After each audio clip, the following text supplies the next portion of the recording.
but because it's an anime or a cartoon or whatever, they can get a bit sillier with it, sort of thing. So they can maybe there's conversations about a lot with Predator and Alien, and they've got ideas to do lots with it. Well, if successful. I love the idea of a human being becoming a predator in the sense of like the way they have it laid out in those comics. Like it is cool to like, it makes sense for this. It's a very Mandalorian type thing to do for the predators to be here and say like, yeah, and we'll take anybody in as long as you can kick some ass and take some names, essentially. It is as great as Prey was, and I love Amber Mid-Thunder. It just wouldn't make sense for a little tiny. It's just physically does not make sense for Amber Mid-Thunder to become a freaking true predator at some point. Now, if Alan Richter were about to become the predator, I'd believe it. But Predator isn't about muscles. The Predator movies have never been about muscles. It's always been about intelligence. Arnie did not defeat the original Predator in the original movie because he was big and strong.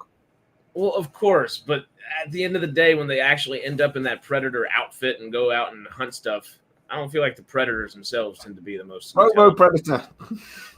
But look, hey, there's some ridiculous storylines though that have been done well. Look at Marvel. I saw the like building up towards Thor, and I'm thinking they better do this well because that character is ridiculous. And then you look at Aquaman and you go, they better do this well because that character is ridiculous, and they didn't. So it just was ridiculous. But then you look at like Guardians of the Galaxy. You look at that and go, they better do it well because this is silly, and they did a great job with it. So even though it's ridiculous storyline can work if it's done well. That's true. And you know who's a testament for that? Yowcha! Sorry, I had to. And it was just too good of an intro. How do you, Mel? Yowcha, how's everyone? How are you? I'm doing fine. I'm so much better. Good. Glad to hear it. Peter Moore just made a comment on all that bubble gum. That sequel movie is happening, apparently. Is it really? Yeah, apparently. Are we getting Roddy Rod back? I doubt it. I think he's dead. But he's they've I forget who it is. Is it Universal? There were some arguments over who's got the rights, and it's been cleared up. I was told about a couple of months ago. It's been cleared up, and it can happen. So it can actually happen now. So we'll see that. John Carpenter, I think, wasn't it? Yeah, I think it was a Carpenter movie. Yeah. I believe I always mix John Carpenter up and somebody else. I always mix them up. So I just want to be tentative there. But yeah, John Carpenter's apparently he always had a sequel idea. I just think in considering today's paranoid world we live in, why not give it? But it would be a sequel, not a remake. Anyway, okay. Yeah, Rowdy died a few years ago. Drugs. I didn't even realize that. How do I get cast in that? That sounds fun. That sounds like so much fun. Beef up a little bit, so. I'll do it. The new Alien series is set on Earth, right? I think it is, right? Okay. Yeah, it is. As far as I'm aware, it's supposed to be about a little bit of the plot leak that I've heard says that a Wayland ship crashes in a city controlled by a certain corporation, which is not Yutani. There's a third corporation that is sort of in the background, and corporations control cities apparently in the universe. And then Wayland's ship crashes in this city, and one alien is involved.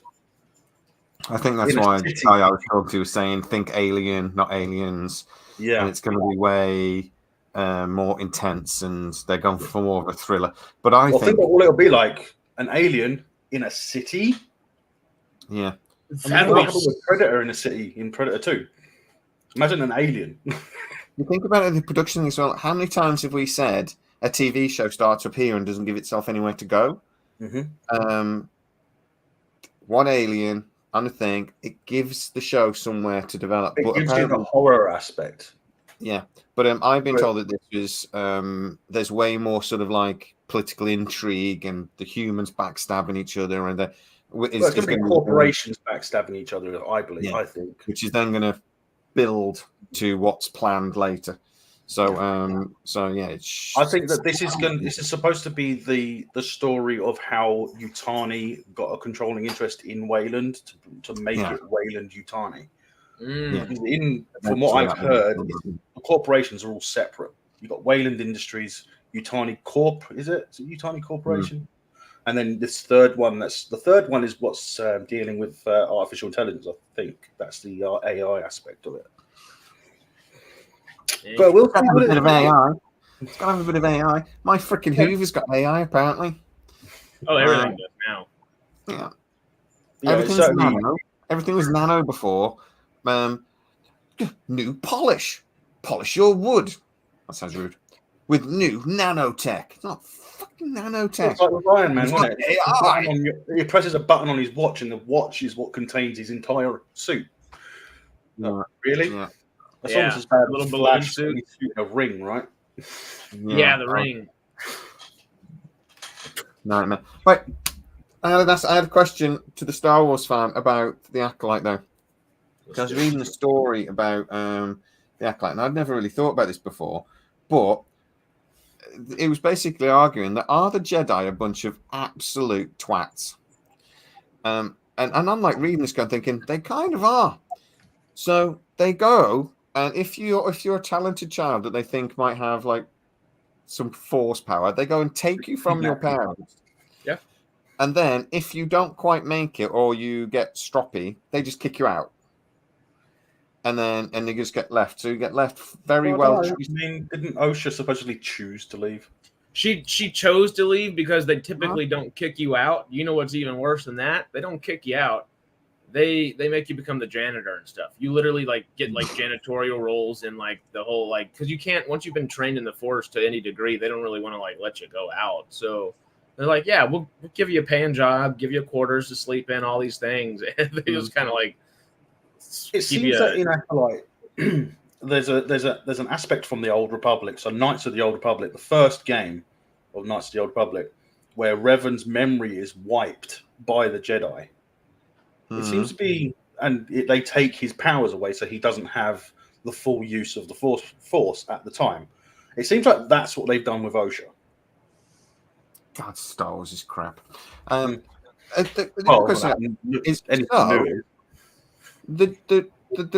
got the Republic, right, and then the Empire comes up, force mopping. That'd be so much easier. You just sit there like singing a Disney song in your head while it was Mickey Mouse Padawan? Is that how he did it in Fantasia? Well, you're supposed to know that Disney was involved with Star Wars way before it. They didn't even tell. That's pre taken over. But anyway, so you got the Republic, which everybody seemed fine with. And then the Empire turns up, takes over, and everybody also seems fine with that. You've got the Rebel Alliance, which in a universe full of billions or even trillions of people is the most underwhelming military force I've ever seen. Nobody seems to support them. I'm not sure the Rebels are the good guys. They do seem to have a lot of support in the Rise of Palpatine. Loads of ships turn up there. But other than that, they have no support at all. It's just like, I know that's special effects, but it just that's the point of the OG trilogy. Well, that's the point of the OG trilogy. That's when we made those like Vietnam references back then. That's George Lucas. Like the rebels are the Viet Cong. The Viet Cong are the good guys in this story because they're literally a terrorist cell. That's what the rebels are. They're a tiny little small terrorist cell.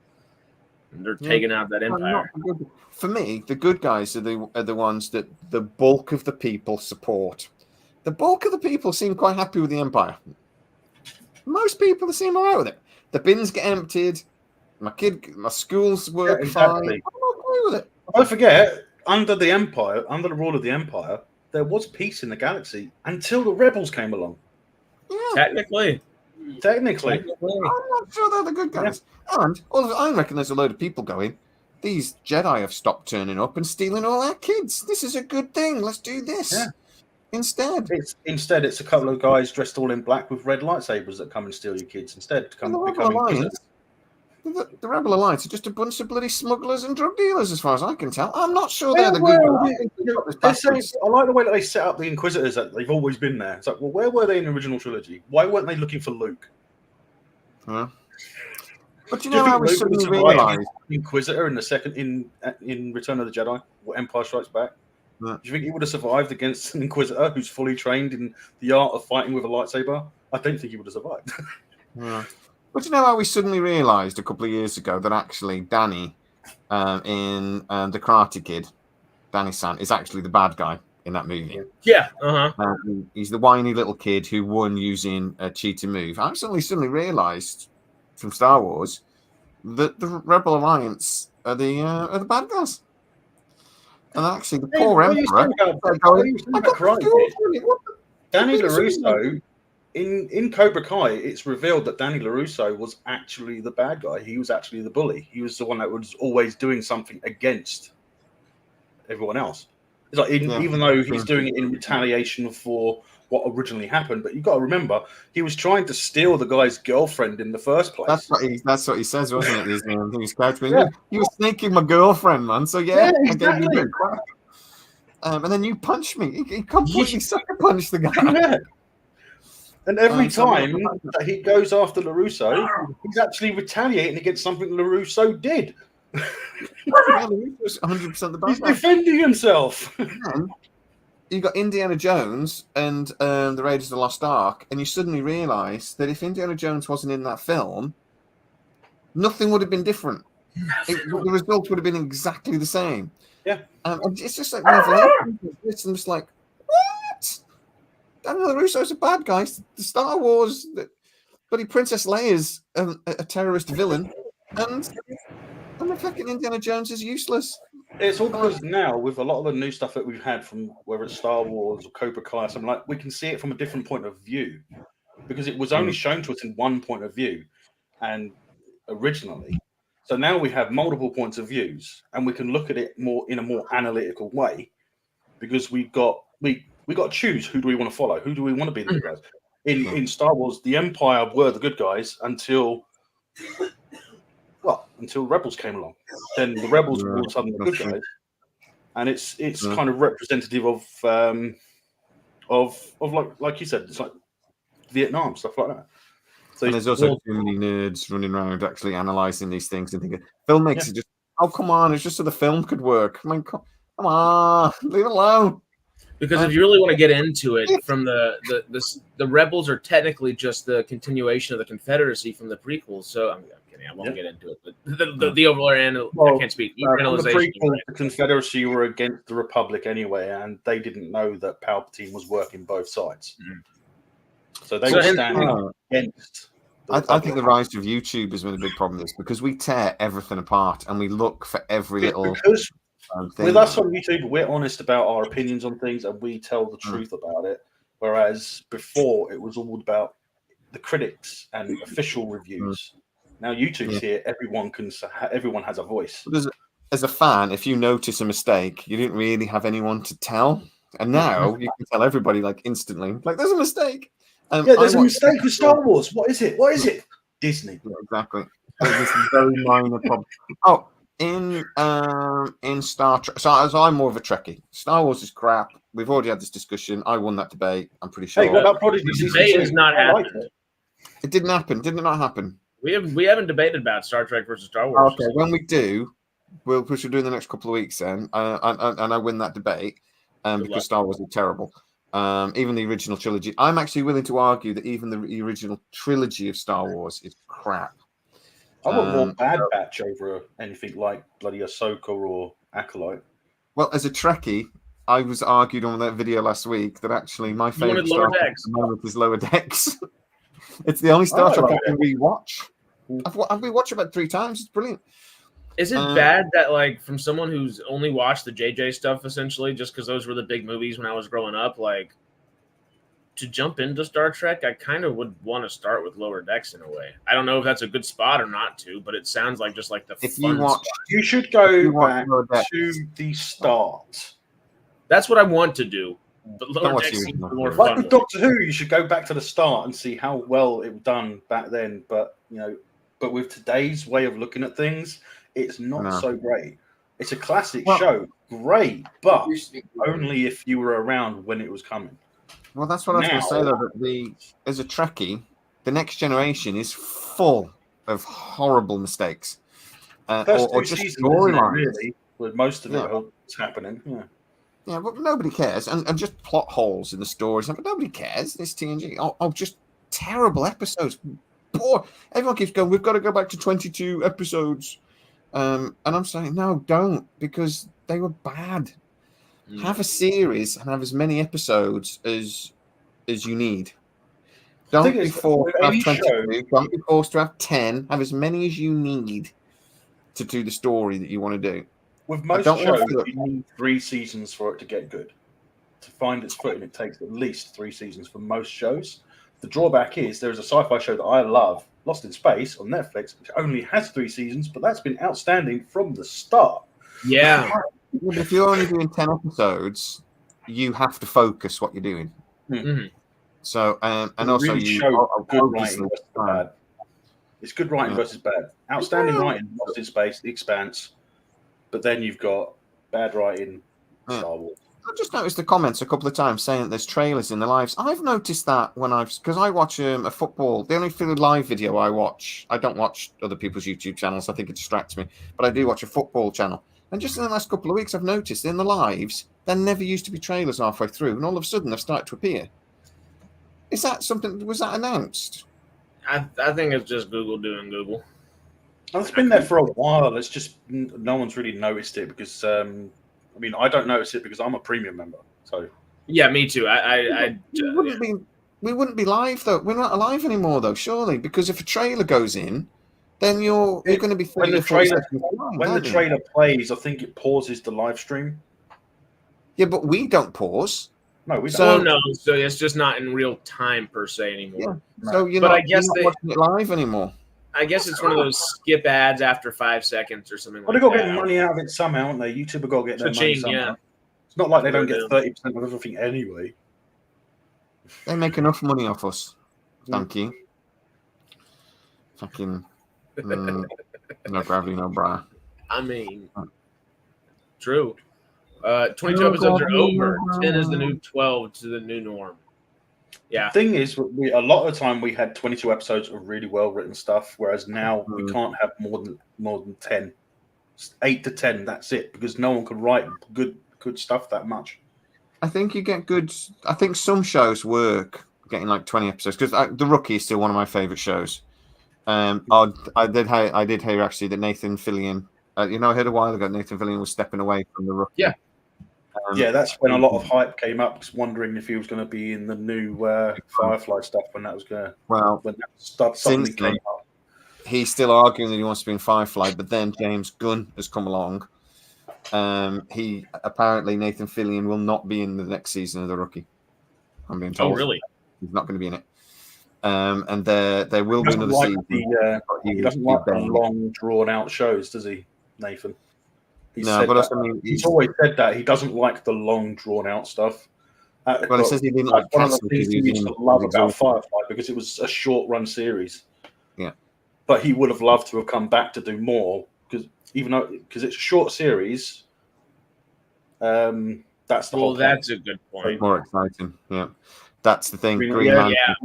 Green Lantern. If we don't get Firefly, it'll be because of Green Lantern. Do you think we'll get a film at some point in the future where we'll have Nathan Fillion go back in time and shoot himself when he's looking at the Green Lantern script? Yeah, hope so. Like in Deadpool. But apparently, though, I'm saying apparently Firefly might still happen, but it being a movie is becoming increasingly likely. But if it doesn't happen, it'll be because of Green Lantern. Serenity needed a sequel. Interesting. It's a shame we didn't get a sequel to Serenity at least, because there was a plan for it, but it just bombed. It kind of gave you the impression that River has a lot more stuff in her head. Yeah. Yeah. Well, it was, yeah. The movie was basically where the end of the first season was going. And it would be nice to see Summer Glau and... Yeah. What was the last thing she did? I haven't seen Summer Glau. Of course. I want to go away for a second. Guess why? Catheters. I know. If I had a catheter, I wouldn't be going away for a second. I do need a wee. Sorry. I don't think we need to guess. You want to just put, I got you. How do I just mute I got myself? Okay. We'll toss him back in a second. Rodrigo says, greetings from Portugal. Hello. Summer Glau's the death of the series? Like, okay, I get what you're saying, honestly, but also her character was going to be where the series went. Like that the death she of was the series. she's one of the things that made Terminator the Sarah Connor Chronicles. Yeah. Well, I mean, she I was don't think a female he's talking about an Terminator. actor necessarily. I think he's talking about storyline. It's just like it was a really interesting thing, but it's a hard thing to follow where they're She's at. had a lot more cameo appearances in shows rather than actual starring roles. What was she in? She was in the Hawaii Five-0. She was in. I can't remember exactly. She was like in a few episodes of Hawaii Five-0, I think. She was in. What was the first thing she was in after Firefly? Was it Mammoth? That low budget thing about a mammoth coming back to life. Who are we talking about? Oh, Summer Glau. Peter's saying Summer Glau was the death of Firefly, and I said I kind of get it, but also because her story. I don't think he's talking about her acting. Excuse me. I think he's talking like her storyline would be the hardest to actually continue, but it was also like the guiding light of the series. I think what really impacted the series or the franchise as a whole was Wash's death. What's your what? Wash's death. Yeah, affected the entire franchise as a whole for Firefly and Serenity. I don't really agree. I actually don't think the movie bombed. The problem was the movie. It was great movie, but it's just. Quest. Melvin, shut up and let me finish my point. I'm a leaf on the wind. I love you, but shut the fuck up. 1 second. Now, the point was the movie was released at a point where DVD and video sales were just starting to bomb. And that was the sort of film, when it was planned, that they were like, it'll do this much at the cinema, but then we'll at least double it in video sales. And it didn't happen. So it wasn't the movie bombed. It did about as well at the cinema as it was ever going to. They were expecting really good, and it just didn't happen. And that's why it killed it. But I mean, Nathan Fillion and Thing have all said the biggest regret was killing Wash. They should never have done it. Yeah. But that's why we never got another movie. It's just the timing. The timing was just awful. It very similar to what happened with Stargate. And the Stargate movie. Yeah. Well, the Serenity would have been a great sort of mid-break between seasons. Yeah. Well, the series thing was never going to happen because Nathan Fillion had already signed up to Castle. Not only that, it was sci-fi as well, but we weren't interested, were they? No. Well, the series bombed just because of Fox being stupid. and they put it in they released it in the wrong order on. They released it in the wrong order. They kept releasing it while bloody thingy was on. There's something to do with the baseball or something. They kept so it wasn't on every week. It just wouldn't be on 1 week. And then they put it on at like 11 o'clock at night, and they kept switching time. When they do that, that's what kills shows as well, because they put it on at times when no one's going to be able to watch it. And at that time, we didn't really have streaming services, so we didn't have anywhere else to watch it other than when it was on TV. The streaming services would sort of just starting when Serenity came out, not Firefly. Netflix at that time was a mail order DVD rental. Yeah, I think it was just about. They had taken over Blockbuster, shut down every Blockbuster store, and that's when they were mailing out all the Blockbuster DVDs. Well, the other problem I think was with Firefly was that when people watched it, I think Peter's just made the point there that people were like, it's very different to Buffy and Angel, but I think more so people looked at Firefly and went, that looks stupid. I'm not watching that. It looks ridiculous.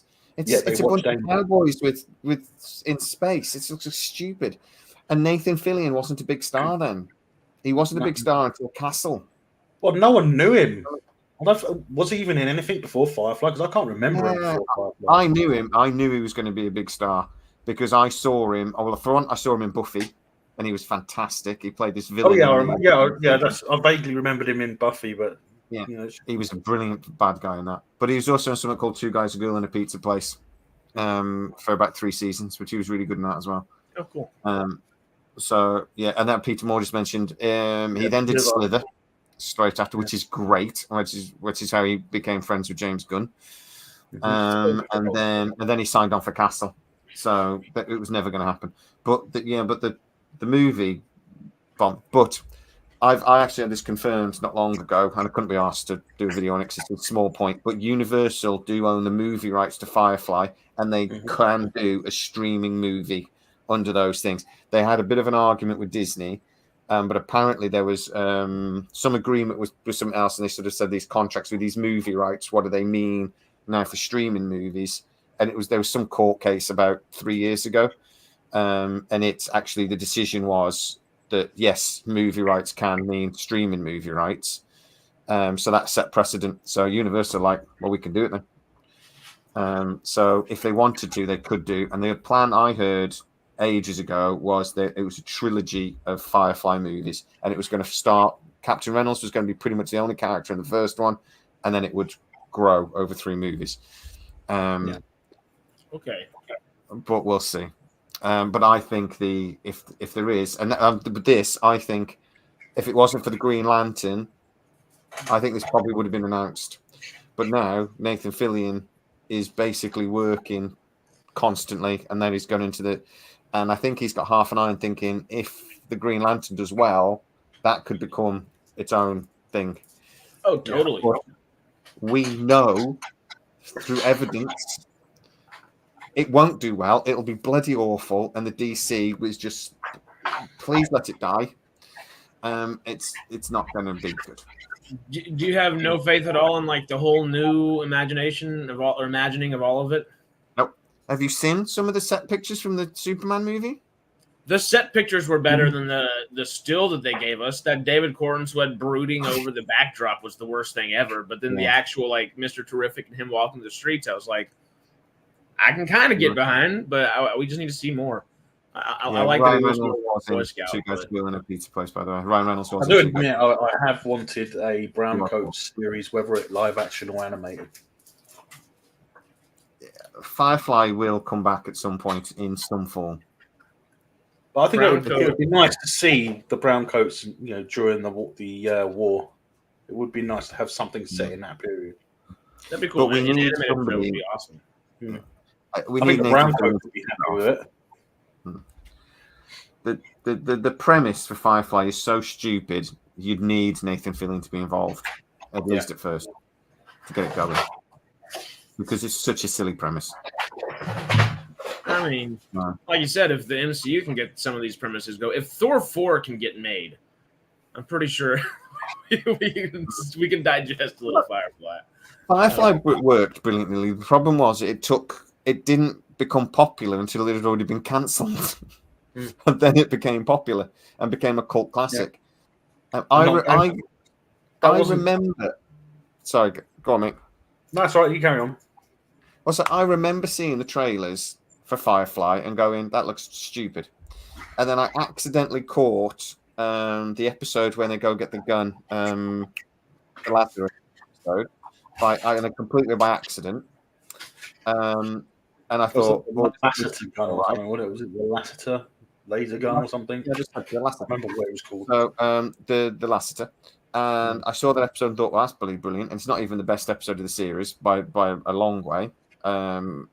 So I caught that, and then I walked into HMV one day, and they were selling the box sets for 20 quid each, and they were stacked up like this.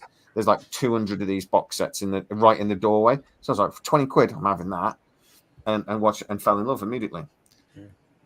That's how a lot of people fell in love with Firefly, though. They didn't watch it when it was out, and it got cancelled before it got. Well, that's how people found it for about 5 or 6, 7, 8 years, huh? Yeah. Essentially. And then people like us keep going on about it and going on, you must watch. And it's still why it's one. I saw when it was put on Disney Plus, it was in their top 5 for like 18 months. I've watched it 3 times. You would have loved that episode that you were talking about as well. The one where it's the second one where it's got his wife in it, isn't it? Because it's like yeah, she's in the one. Yeah. Our Mrs. Reynolds. Yeah, Mr. because Reynolds, yeah. women would have loved that because you've got Nathan Fillion standing there and he's standing there butt naked. He's like, that went well. That's the start of the video, yeah. Yeah. The train job is one of my favorite episodes, but it was just The train job was the original starting episode, wasn't it? When they started running the show on air, that was the one they started, wasn't it? Makes no sense. I might do a live marathon and just watch all. What's your favorite episode of Firefly? I tell you what, we'll save that. I will do a live stream and we'll watch them all back to back, and we'll do a watch party. Well, my favorite is Out of Gas.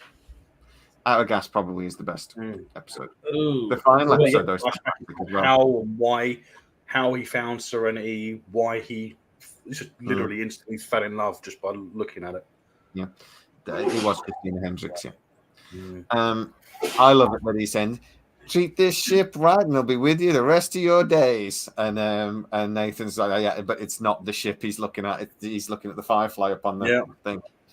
The musical scores through that episode is just like really makes it stand out a lot more than the others. I don't know, but I think there's 3 or 4 episodes in there that are excellent. But yeah, Out of Gas probably is just that. Maybe just that little bit more. Yeah. The one where they do the hospital job as well. That's an excellent episode. But let's. I think I'm gonna do that one of the days with at House if you want to get involved as well. We'll watch all 5 back to back. I would absolutely love to do that. And this one right here has never seen Firefly, so we might have to get him involved in that one. Oh, wait. It will have to be. You got something to throw at him? And I have a lot of things. I know. I'm bad. Oh my god. No, 100%. That was harder than I wanted it to be. Oops. And you missed me entirely. I missed entirely and hit the tile. Oops. Yes, throw things at him. Rodrigo, work on your aim, Harris. Someone from Texas, I wouldn't expect to miss that easily. Yeah, I swam. I can shoot. I can't throw. Very clearly. Right, chaps. I'm sorry. I promised I would only do an hour because I'm sorry. I still get a little sleepy. Of course. And I stress myself. Good to see you. It's good to see you, Jay. And you, Melvin. Melvin, give us a Captain Caveman. No, because I get yelled at when I do Captain Shank, Captain. Captain Caveman has just asked about that. Right. So the last thing I heard about the Airwolf Knight Rider Bionic Man series was that Peacock were very interested. They don't want Airwolf because somebody realised it would be very expensive. Knight Rider, Bionic Man, and they tried to want to bring in the 18, but they don't own the 18, so that was a bit complicated.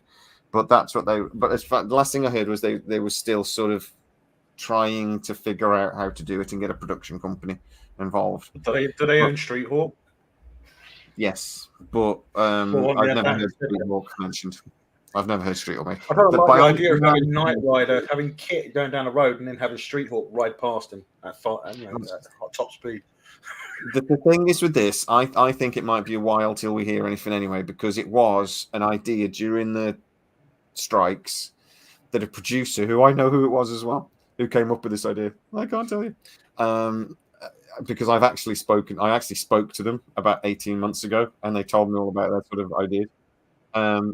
But he says, basically, we were told every single one of you needs to pitch something in the next 2 weeks during the strikes over at who is it that was Peacock?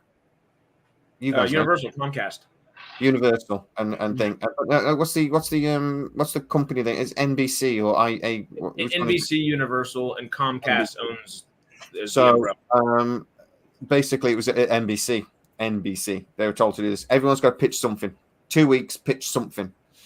And that's what. So he came up with this. I want to do this Universal 80s super thing, and we're going to do it as a full Universal. Blah, blah. And he came up with this idea, and they all went, "That's brilliant," and run with it. And he was like, "No, I haven't done more than that." That was it.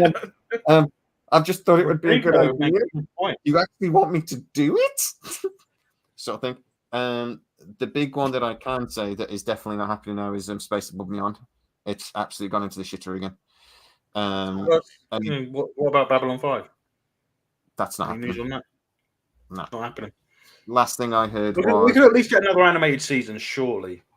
apparently nothing. No. No, there's not even an animated movie in the works. Oh dear. So all that Um, stuff that was being said on X that time. Oh, I got. Yeah, he can. I got so much respect for JMS until he called me a twat, and then I'm just like, oh, who's laughing now? Well, no, not me, because I wanted a Babylon 5 reboot. I wanted it. So it has a go at me. Like, I'm happy. Yeah, at least we get it remastered. Yeah. But anyway, the last thing I heard was they were all of the sort of like mainstreaming people that they punted Babylon 5 at all said no pretty much immediately, and they were looking at something like somewhat like sci-fi but I actually heard the Roku network were interested in doing it, which would have been weird. Amazon were thinking about it for Freevee, but I don't at the time Amazon were thinking about trying to get some more originals on Freevee, and I think they've scrapped that idea now. They seem to be moving away from that. So they've moved away from doing something original, which is the problem with the Hollywood now, is they haven't got any really original stuff. Well, it seems to be Freevee is going to be very much old stuff that they put on, which they've continued to do. And then the idea seems to be that they're going to have original things on things like MGM Plus that'll then be repeated on Freevee later. What's so the like latest for deal on Amazon? Space Cadets, isn't that MGM? Everything's MGM Amazon now, mate. I think so. You don't know if it's an Amazon movie or an Amazon. I started watching it, and I thought to myself, "This is just like Legally Blonde crossed with." It does feel like an MGM movie, doesn't it? I know what you're saying. That old Space Academy, what Space Cadets one? Remember that space one where the kids are accidentally launched into space by that robot? Yeah, Space Academy or something like that. No, Space Camp. Space Camp. No, Space Camp. There we go. It's like that. It's like Legally Blonde Space Camp. Yeah. So I think that's what they're going to be doing with Freevee now, and I think that's what scuppered or made Amazon think, "Oh, we don't want Babylon 5. We don't want Babylon 5 for Prime. So we don't want it." Disney were just like, "Nah, thank you." Apparently, Peacock were interested. They were the last ones, but they said no. They don't want it for themselves. Babylon, Warner Brothers don't want it for themselves. They want to make it for somebody else. Roku, maybe. Battlestar Galactica is the movie scrapped. That's not happening. That's one of those things that is still technically in development, but it has been for like 4 years. I remember the last thing I heard about any new Battlestar Galactica reboot, it was going to be a hybrid of the original and the other reboot. We don't know in between. Sort of, we don't know. In between, but basically the styles were going to be like a hybrid. That's what I heard. I haven't heard anything new since. About January, they got a new producer for the series, and we've heard nothing since. But all I heard was somebody spoke to me about it, saying that basically it's gone back to the drawing board. So mainly because again, this is Peacock have said we ain't paying what we said we were going to pay first time. Initially, the budget was going to be like $10 to $15 million an episode, and now they're like, we might pay $5 million. So it's just completely gone back to the drawing board. I spoke to somebody about a little while ago and said the chances of it happening, and he was like 20%. So it's probably not gonna happen. The continuing all the questions in the thing, Steph. The Dark Matter reboot is apparently still on the cards. The main actor, whose name I've now forgotten again, is really keen. Is it is it a continuation or a reboot? I can't remember. It'll be a continuation. So it's going to be on board the Razor. It's going to be on board the Razor. Yeah, apparently. Oh well, it'll be continued in some way with the characters. Whether it is. Well, I hope it's on board the Razor and they don't change the design of the ship too much, because I like the look of that ship. It's a lovely looking ship. It'll very much depend on how they decide to go with it. But as far as I know, it's not got any further than we'd quite like to. We've got the actor on. A couple of the actors are on board with it. It's not going any further than that. But it would be sci-fi, and they've got no money. So how that works? Who owns Sci-Fi now? Is Sci-Fi owned by Paramount? Is it part of Paramount Global? Sci-Fi? I think it is. I think it's part of Paramount Global. So don't expect anything to be announced through Paramount Global for the next 6 months. At least not until something goes through with that sale. NBC Universal owns Sci-Fi. Oh, well, that might be okay then. But I've heard that it is still with Sci-Fi. It's a Sci-Fi network that are thinking about doing it, and I don't know what their financial situation is like. Does it still look like Skydance is going to go up get Paramount? Because I know that there was a change recently, wasn't there? Because they went back with another offer, didn't they? Yeah, it looks like. They've had an offer agreed, but part of the offer includes I think it's 12-week period where anybody else can bid, and there's still a bunch of things. Yeah. Sony can always come back again with another offer. There's a TV stacks. There's a TV series come out on Apple called Dark Matter, and I think there's a movie called Dark Matter as well. So that's what I thought you were talking about. Nothing to do with the show that we're talking about, though. No, it's completely different. But that's why they're going to have to. David, this one's going through, isn't it? The Buck Rogers reboot from George Clooney's company. That's been in development for about 4 years now. Didn't he just talk about it in a recent interview in the last couple? He did. I Isn't missed it, but I know. Isn't that the one? Isn't that the Buck Rogers that's actually not Buck Rogers? It's meant to be like going back to the original Buck Rogers in the newspaper comic strips. Yes, not the original book. So you've got the original. It's not Buck Rogers. It's going to be William Rogers. I don't think it's called William Rogers, was it? Whatever his name was, anyway. But no, that's the name. That's the full name of the 25th century. He's William Buck Rogers, but he goes by Buck because at the time he was in the Air Force, and Buck became his call sign, so that's why he called him Buck. But in the original one, it was William Rogers, not his middle name. The way I understand it, it's not going to be based on the comic books at all. It'll be based on the original novel. The original novel. Short book, novelette, which is nothing like the 25th century. Which is nothing like the 25th century. Completely different to the comics, and then completely different again to the TV series. So if you're thinking it's going to be tweaky, bitty, it's not. It's going to be. It's like there was that really weird movie that had a show where that guy was frozen as an experiment. Then the cave collapsed. And then he woke up, and he was in the future. That's the original novella, I think. That's very much like in the original novella. He's a miner or something, and it collapses. And then and then in the comics it was radiation, and then obviously in the series he's in space. Yeah, and he goes through a wormhole, doesn't he? I think because it's very much like Farscape, isn't it? At the start.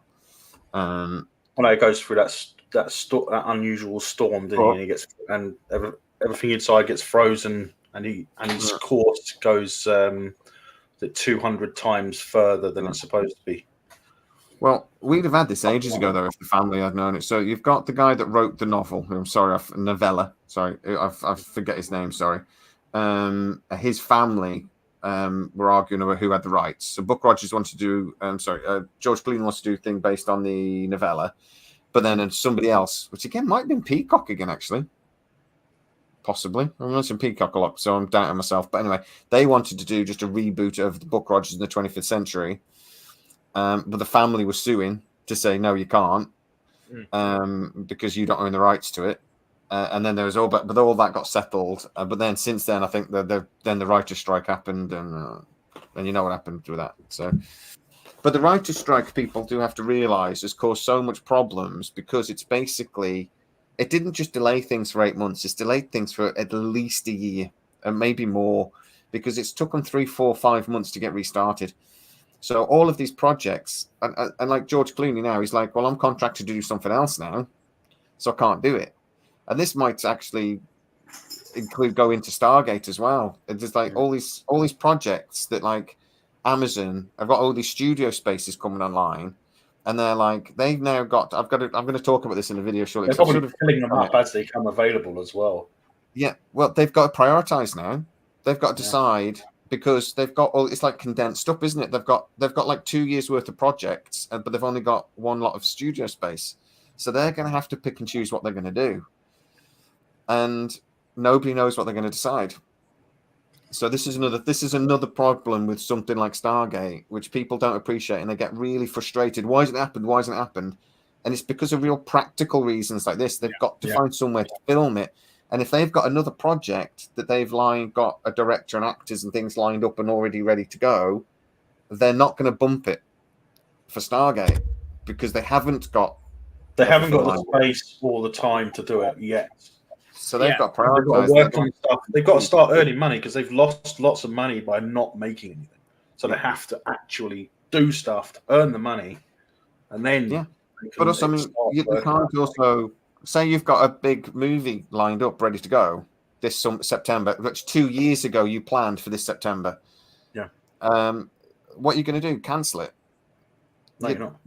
You're not. You're going to push. So what you have to do is you can't start something new instead. You can't start the other project you were planning on starting this year. So it's caused a massive problem.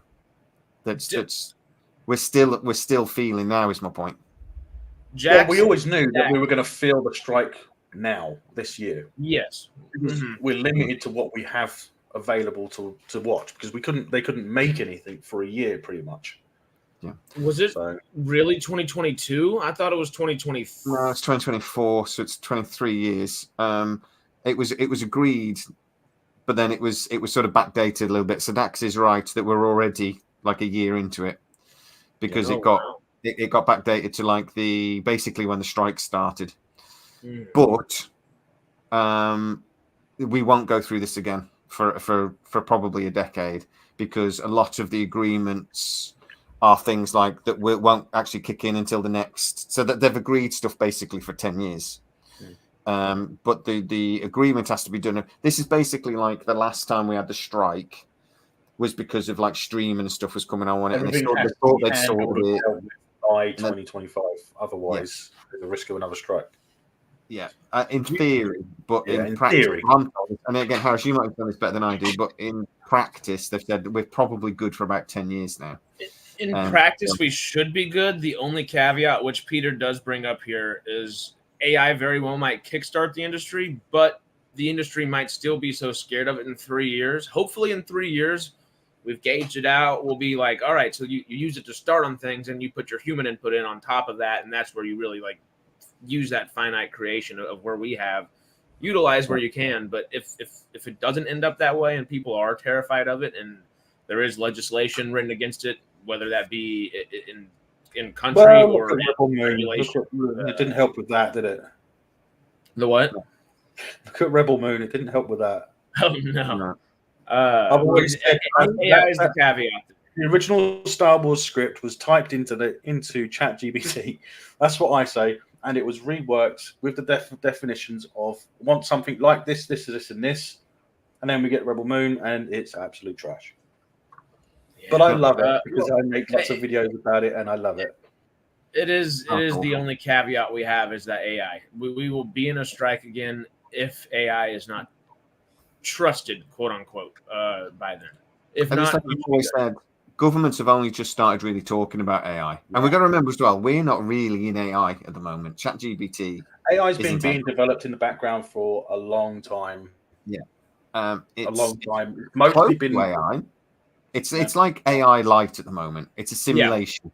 Yeah. Well, our version of it, the version we're seeing, is a very light version of it, but there are much more advanced versions being used in the government side of it. Let's just say that. Oh, well, yeah, totally. I don't think it's government. I don't think governments can afford to. Google have just built a new quantum computer that's 6,000 times quicker than their last one, which is just for an example.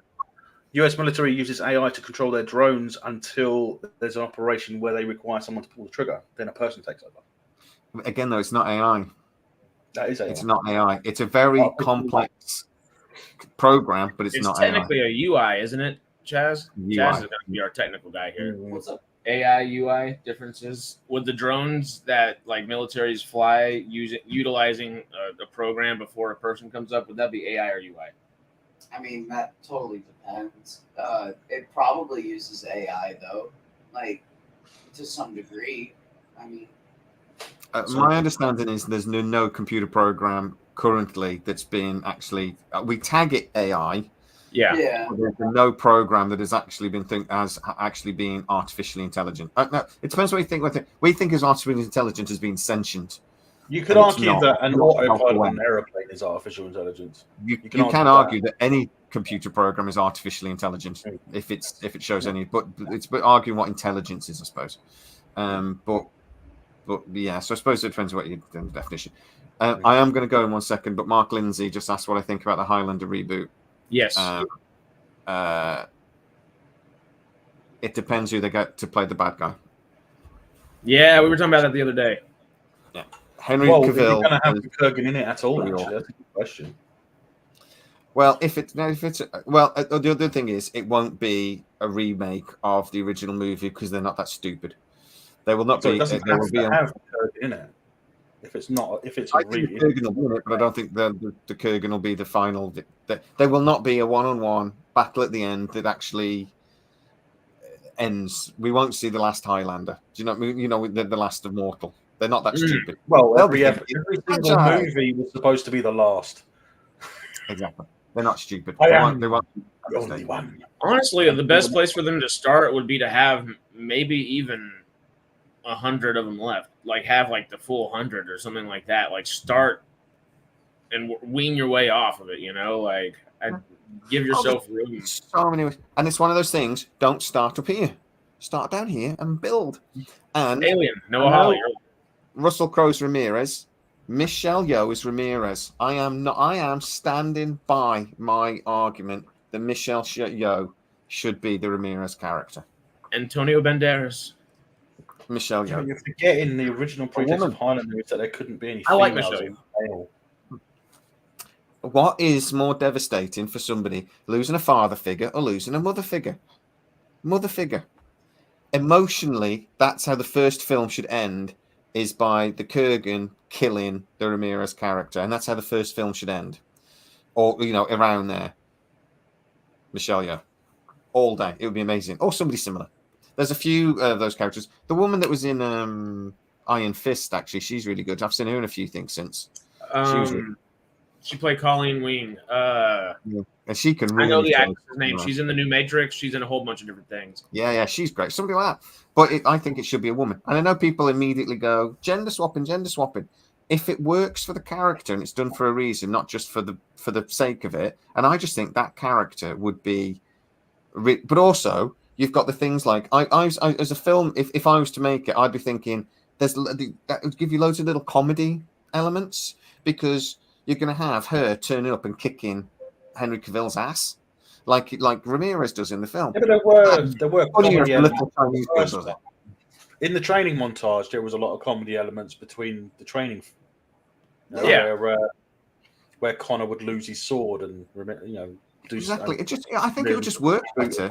Ramirez's character was a woman. I just think it would work better. I think it'd be way better. Reasoning. The reasoning makes perfect sense. Then you could bring in something. You can bring in another Highlander in another movie after that, where you can have a female samurai. Well, there will be. I mean, in the series we saw the Raven and things like that. We saw female.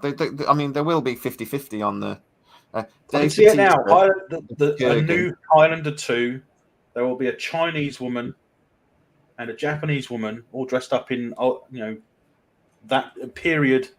Like samurai outfit and Chinese outfit, fighting with their own country's style swords. You got a Chinese sword and a katana, or just fighting. That'll be like the opening sequence. One of them winning, maybe and then going after Connor. Dave Bautista 5 years ago would have been brilliant as a Kurgan. Amazing. Do you think they should bring it into like the future, or do you think they should keep it back in the original timeline? It's like where Connor's from. History. They're doing future. Don't do the future for the love of God. Yeah, well, not future, but they're doing like current day totally because stay in that period. Stahelski's talked about car chases. It's partly set in the modern, and we keep seeing the flashbacks into the history. I think do it similar to the first movie. But there would have to be a fight in modern time though after that. At some point in the no, it'll be in modern. I think the film will generally be set in modern times. times. A modern face-off like the original. Yeah, and then whatever the final battle is at the end of the first one will be set in modern time, but they'll use flashbacks as them. Anyway, I am going. So, guys, thank you very much. I will see you next week, I think. Wait a second. I'm doing something next weekend, but I can't remember what it is. Well, I don't know. I've remembered. I've just got to clean my garage out. I'm pretty sure I can still go live after that, right? One more question. Will you be doing have you got any videos set up for J Talks? I might not bother. I started to do that because I was I had nothing to do, but I've gone back to work now. And I'm really tired. Yeah. So I'm struggling to do videos for Sidetrack, if I'm honest.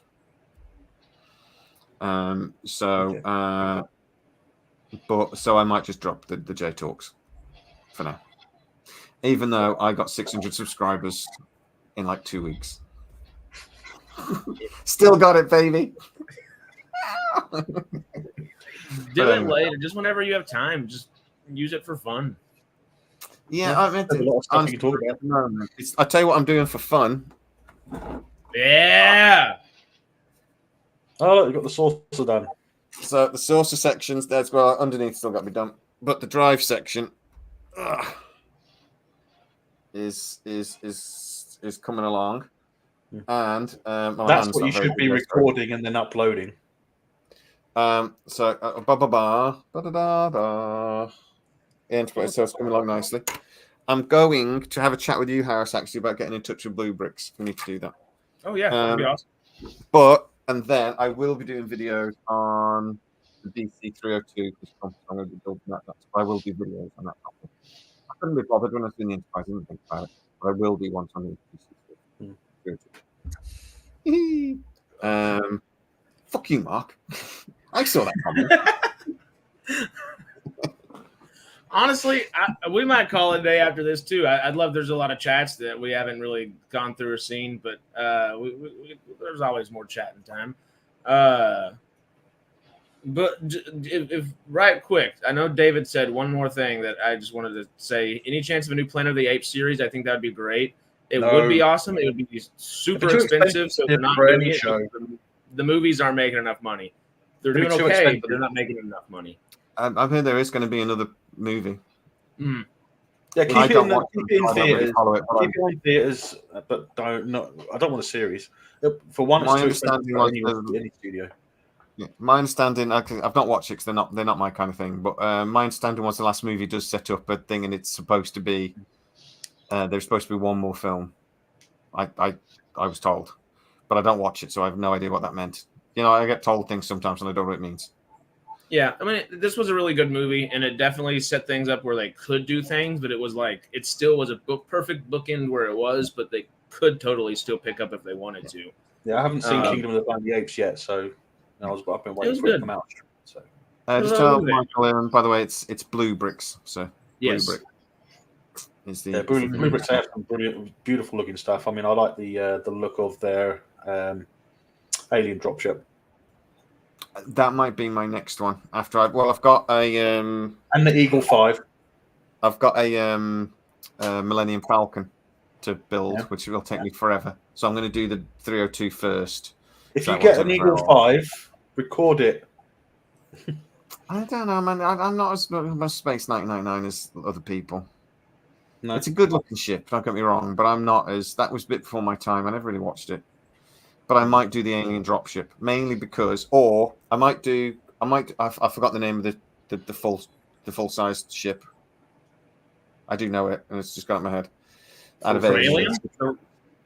So they've got one that's the full ship, the big ship. And it's got a little thing that comes out the side, and they've got the little mini drop ship that comes out of it. And then it's got an even little tank that comes out of it. Or you've got the drop ship, and it's about that big, and then it's got a decent sized tank. I like the original looking Battlestar Galactica they do. I don't like it. I don't like it.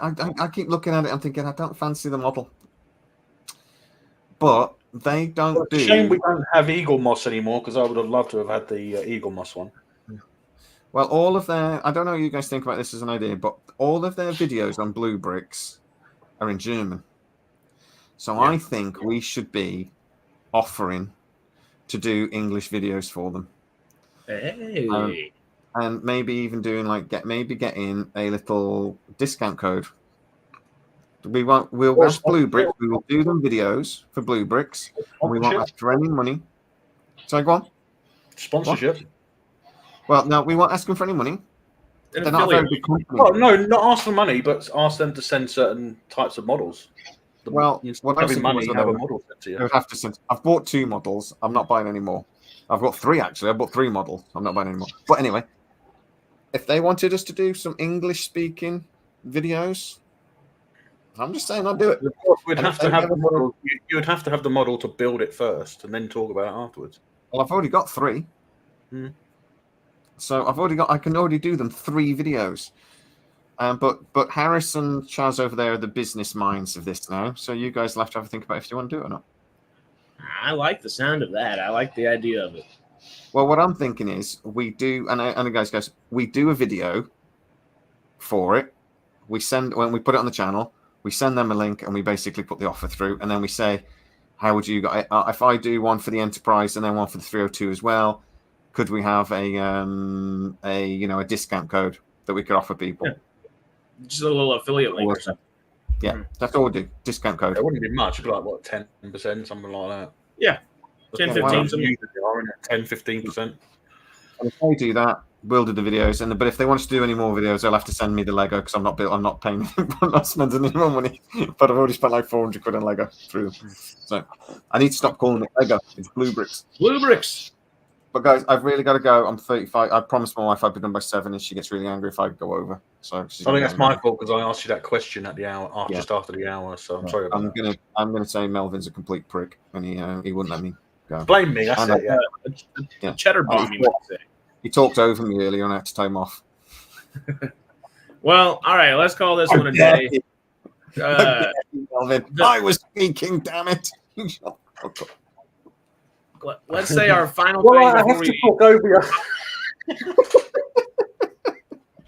I love you, Melvin. I hate you too. Okay. Final thing. We're calling it a day. You have 7 seconds. Think about what you've been watching for the week. We're gonna do a rapid fire, and we're ending this thing.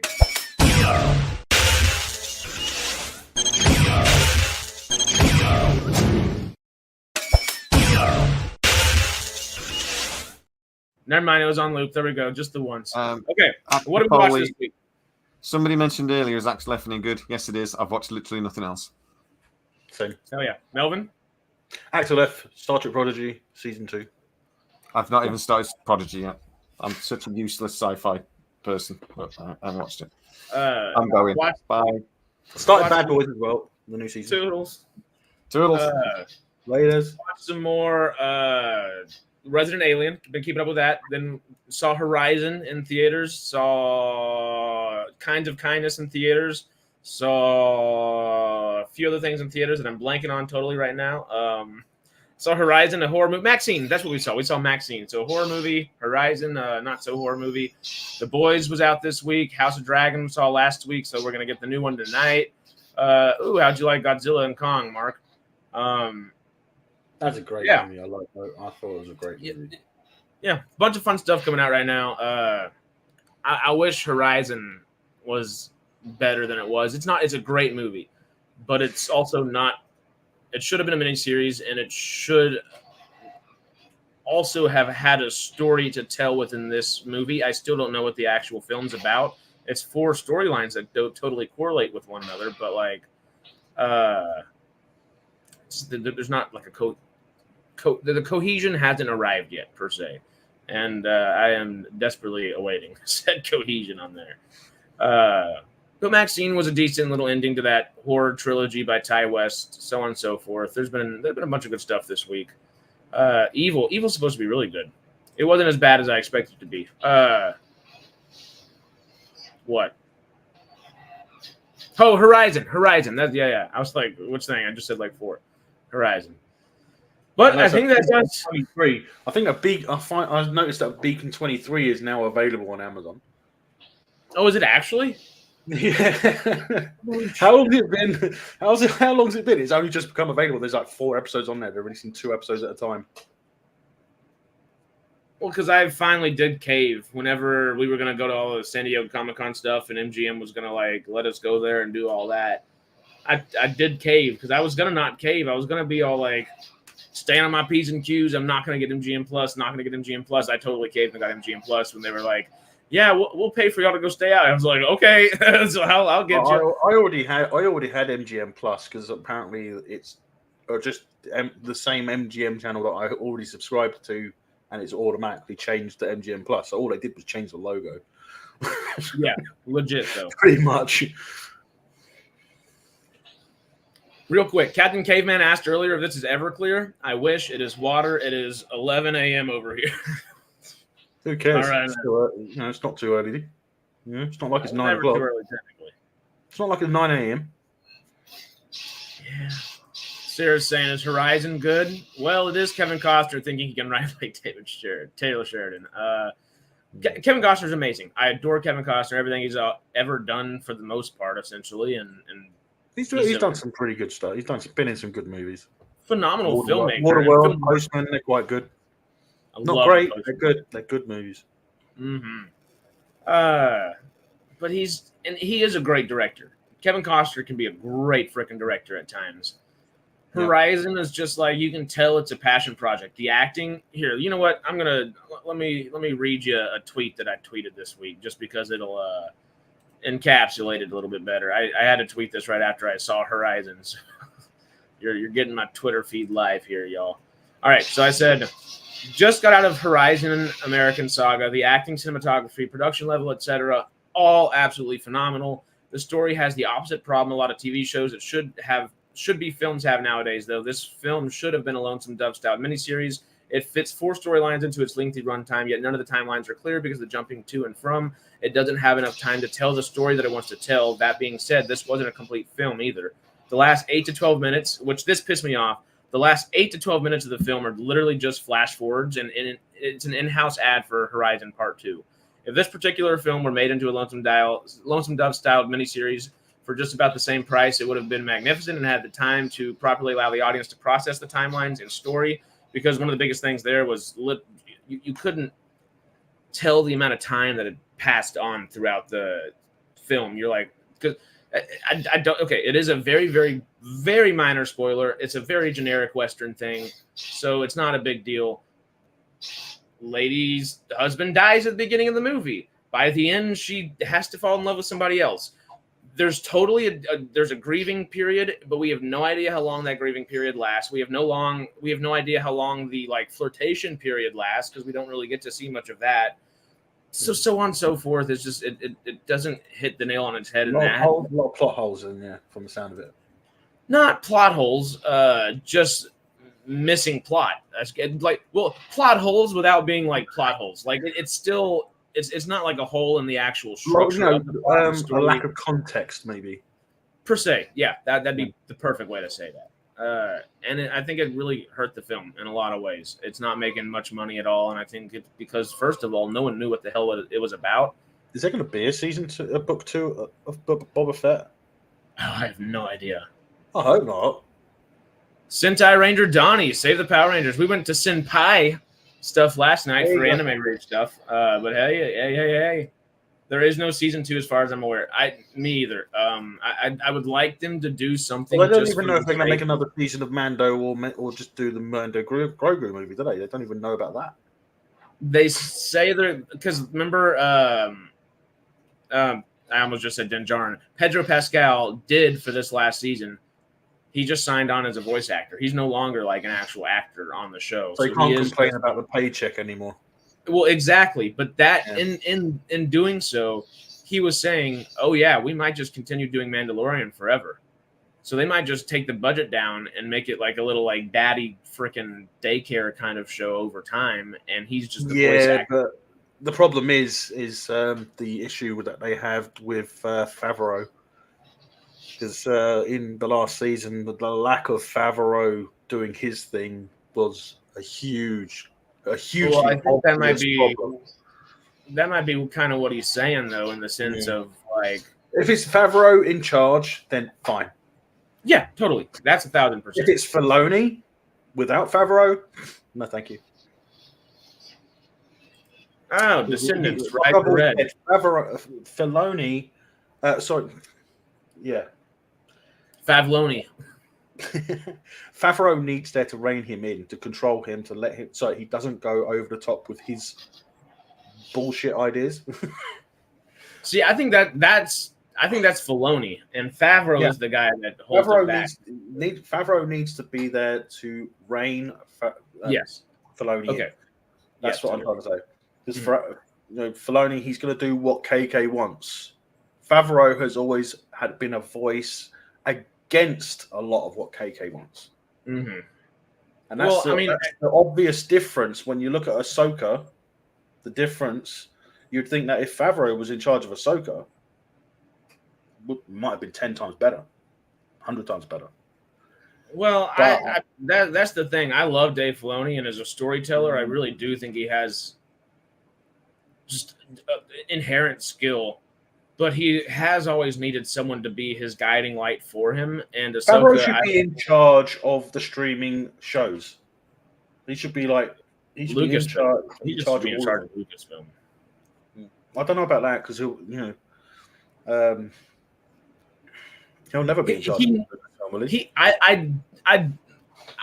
Of course, over the last few years, the first instinct is just to be like, Favreau and Filoni, let them head Lucasfilm together. I don't think it's a good idea now. I think Filoni is good where he's at with the creative officer. And like I said, if Favreau is there to keep, to be there in Filoni's ear, that's where he needs to be. He needs to be at his side, if not ahead of him. So he either needs to be above Filoni or at his side at all times. Well, that's why I think he does need to lead Lucasfilm, but I think they need to do a DC kind of structure for it and have a co-CEO for Lucasfilm and have one person that is totally like a producing background.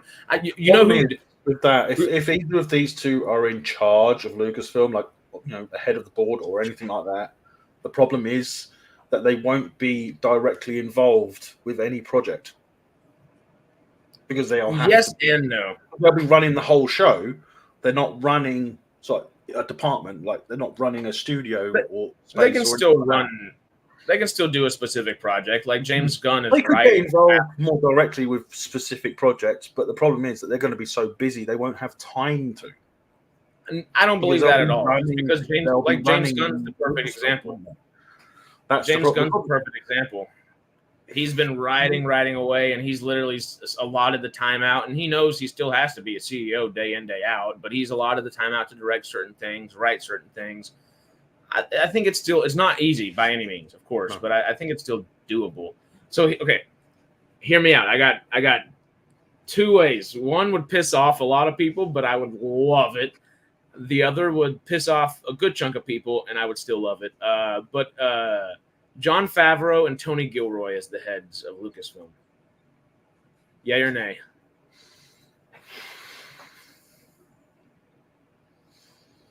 Because Tony Gilroy is also story-oriented, but the dude's a business mind at the same time. Favreau's got a pulse on business, but he's much more fun story-oriented. Maybe you're onto something there. I mean, if someone's business orientated, then they're interested in making money for the company. But they're both very great storytellers. But if he's into story as well, then he might actually respect canon and stuff that's come before. But you never know until something like that happens. So until someone is in charge, we don't know how they're going to handle things. Well, I mean, Gilroy did Rogue One and Andor, which sure not everybody loves, but they are the most I still think they're the most inherent thing, closest to the original trilogy that we've gotten out of Disney, besides probably Rebels. They're some of the proper Star Wars And I get it. They're not so like Rogue One had a bunch of Force stuff in it because we had Chirrut Imwe in there, but like it wasn't like Force powers, lightsabers, anything like that. Well, I know we got a different Vader. perspective, wasn't it? It wasn't about anyone that's has about Jedi. No. It was just it was about just I totally ordinary get people not like gung ho about something like that, but also like, hey, it's still an amazing story, and it gets so much shit just for being as great as it is because people are angry that it is the highest rated thing that's ever been done for Star Wars, and it's not a bunch of Force sensitive people doing a bunch of crazy stuff. And I get it. I want to see the Jedi stuff. I wish the Acolyte had the same freaking ratings as Andor did and was doing a bunch of cool stuff like that. But the issue at hand is I'm struggling to make videos for the Acolyte because every time I watch one, I'm like, is this even worth a video? Oh, well, that's the thing. We were like, we were doing a watch party, and then afterthoughts the next day. We're like, let's combine the two because it's just you're rehashing it, and you're just getting extra pissed off after a day because at a certain point, you're like, this was good, this was decent, they're doing better here. I had a slight interest in the show until Jackie was killed, and then I was like, well, she actually, if I had a favorite character in the show, that was her. She's now dead. She was stabbed, brutally killed by being stabbed 3 times by a hidden blade, a hidden lightsaber. Which was a cool freaking move, and I'm glad they did that. And it made sense for the story at hand, actually, which they don't do a whole bunch of making sense for the story at hand in Acolyte, but that one did. It's just, like you said. I did cheer when what's his name got his neck snapped. That was snapped. It was like, it's like it didn't even waste his time using the Force to do it. It's like, no, fuck it. There you go. Yeah. He literally, because we rewatched it right before last week's episode, he grabs Yord's hand, flips him down. He breaks his wrist real quick. Yord's just kind of in pain for a second, flips him around real quick, and there's not even a beat. It's a half a beat. There's a half a beat, and the full beat is the next snap. It's just like, he didn't even have to use the Force. He was literally just using his physical power. Yeah. They could make the show pretty cool in these last 2 episodes. I don't know if they can with the way they've been writing, but this is like me in that episode when they killed those two. I was like, oh no, Jackie! Oh no! And then Yord, it's like, fucking yes! Oh no, fuck yeah! I shouldn't have drank water right before that. I was talking about all my technology shorting out earlier. I was about to spit up. So it kind of gave me an emotion. It's like the only emotions I've felt through the whole show so far, and it was just like disappointment and sadness for Jackie because she was my favorite character in the show. I mean, it's not as if the show was actually really good because it's crap, but you even crap shows have characters that you start to like. And I liked Jackie. I was like, because I remember her from His Dark Material. It was a series that we had over here. So she was actually the main character in that. So I recognized her. Main character. So yeah, child actor at the time. She was young. I think she was like. Well, it ended last year or 22. Yeah. Yeah, I love it. It's supposed to be like 11 or 12 or something like that in the first season, I think, if I remember correctly. Yeah, but yeah, so I remember her from that, and that's not a bad show. I mean, it's not great, but it's not bad. But then it's like really. So I've seen her in that, and now I've seen her in this, and I was like, okay, yeah, it's Star Wars. It's badly written as usual, but badly directed as usual. But she was like, I know her. She's a good actress. I know what she's capable of because I've seen her in other things. And I started to really get into her as a character, as Jackie. And I was like, oh. And then it's like, oh, really? You're going to kill her off? In her credit list, in her filmography list on IMDb, she's actually credited in her list to be in 8 episodes. Well, I'm sure she is in flashbacks and stuff like that as well. Well, the only reason she was in last episode was because we see her dead body. Yeah, the guy literally in the watch party. I goes, hey, Daphne King got a credit for this episode. And just cracked myself up watching. We've got 2 episodes left, haven't we? Because that's 2 6 left. now. One's totally about to be a big old flashback episode, and the last episode's going to be I'm the guessing that the culmination next of all. I'm guessing the next episode is going to be the flashback to what the Jedi did. Yes, that's what we've all guessed, at least. It would make the most sense with what they've laid out story-wise. But I'm not sure they've got enough time to tell enough of the story. I don't think this is made to be one season. I don't feel like there's enough time for them to finish the story. Well, not in a satisfactory manner by any means, but it was made to be one season. They said there is a book end. It doesn't feel like it's made to be one season, though. That's the thing, because it doesn't feel like if one of the episodes coming up is supposed to be a flashback episode, it's obviously going to be the Enlightenment episode telling the story of what the Jedi did and why Sol feels so emotional about Osha and May. There's a reason. There's something behind that. Did the Jedi actually kill everyone there instead of May? Because they say that May started the fire, but that fire spread fucking quickly. Well, it's not May. The thing that we're guesstimating is it's going to be Mother Anastasia has... Because I thought, maybe she's going to, like, take over Torben's brain again or something like that. But then Chaz brought up the point in the little, like, flashback or little... whatever we saw in episode 3, I think it was a flashback. You see Kelnaka fighting like other Jedi.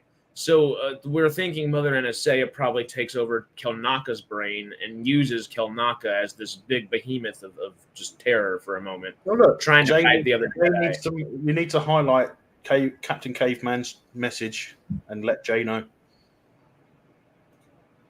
Well, Caveman, that's what you just was talking about. What you missed? See, that's why I asked, because I'm thinking about he got so many subscribers over a short time. It's like he needs to do something. Hopefully, he will decide to do something. He is obviously busy now that he's back at work, but hopefully, it would be nice to see more. Yeah, exactly. Yeah, David said he's too tired and busy to do too much on Jake Talks. Yeah, there's a lot going on. And hopefully a lot more going on in the near future. Hopefully he can find the time to maybe do over the weekend or something. Do one video and release that. One video a week for that channel would actually, I think, do really well. One a week might even be a lot because it's supposed to be stuff that he just wants to talk about, and that kind of might run into like forcing himself to talk about something for a week, which if you're going to do something and not like focus on it, at least just make it enjoyable. If you're going to try to monetize it and do a bunch of stuff about it, do that, of course. But just take a few minutes to build up a length for a movie. It doesn't have to be filmed in one day, does it? You can film it over a period of days. It doesn't have to be all on at once. That's a good point too. Yeah. Well, and hell, sometimes it's just fun to go live and just hang out, and then that would be a good channel to do so. Chillin' just did a channel. It's not Basement Dweller, but it's like Basement something. It's a brand off of Basement. I've subscribed to that, and I like the idea of it. That's the struggle of any creator with multiple channels. At least one of them is usually going to suffer if you don't have a team working on each. Totally, yeah. And that's one thing that, like, especially with everyone's just the health issue the last few months and everything. It's been nice to have. We've been trying to bolster up the aspects of things that have been falling behind, and being in Africa for a month didn't necessarily help either. But we're all back at it, and we're kicking again. We're kicking again, which is fun. And I think Sundays are going to be good. Like Jay was talking about earlier, we're going to get. I want to do them at least monthly. I want to do at least one debate a month is what we're thinking. And then I was gonna do a little live hangout thing, but I didn't know what to talk about. And then you went live, and I thought, I'll watch this. And then I got a notification on Messenger, and I thought, sod it, why not? Might as well. I might watch this. I might join this. Hello. Yeah, I might as well. I've got an invite. We're always invited. You know it. Well, I was just thinking about something, and I totally brain farted as I started reading this message again. But yeah, no, we've got things in the plans. The lives, hopefully within Sundays, that'll be our super consistent time forever and always, as it typically has been in the past. The thing is about that message as well is there's another aspect to it is sometimes you can't think of enough to say. It's like if I did an Acolyte video, it's like, this is crap. Thank you. Bye. Well, like that's what we just stopped doing the watch party and afterthoughts, because on day 2 you're like, oh, we just talked about this for 2 hours yesterday. Yeah, but it's better to do it after you've watched it, because if it's as crap as Acolyte is, I mean, there are some aspects that is like, oh, that's interesting, but the rest of it is all just like absolute bullshit. It's crap. It's badly written. Badly, representation is too much. Everything is just. Well, it's Doctor Who all over again, but without the TARDIS. And the black guy that cries all the time. But I still haven't seen the Disney ratings for that. Oh, you're talking Doctor Who? The Cootie got one? Yeah. But I mean, it's not He's a worth great actor, though. It's not worth doing a video if you're just going to be like, yeah, it's crap. See you later. See you next week. It is. Yeah, it sucks to put that out there too. You want to be positive where you can, but there has to be nuance. We already know something. Positive or negative. If Leslie Headland is supposedly a fan who's respect canon, which she's not, one thing, she got a light whip now, right? It's the first light whip we've seen in Star Wars. Yeah, we've got energy whips before. Yeah. But a light whip, an actual light whip, like a lightsaber, we haven't had before. But at the same time, she has a purple blade, right? One person other than her has had a purple blade. Why did he have it? Because he had been touched by the dark side. Do you see what that's a good point. See where I'm going with this? Well, he wasn't the only one ever with the purple blade. He's just obviously the one we've seen. Revan's the other perfect example. It's the reason behind having that blade. Yeah. The reasoning for it. Now, is she his former master? And that scar on his back, is that from the lump with the whip? Oh. Because it's not a lightsaber blade. It's not a lightsaber blade that did that. The scar on his back from the whip. Yeah, I've heard that. I like that. Because we know that she has some sort of interest in what's going on. It's like maybe he was wearing that. What do they call it? Quartosis. Quartosis. Yeah, Quartosis helmet. Because she might be the one that can sense him, because she was his former master. Because we know that not every Jedi can read minds. Not every Jedi can feel what's around them.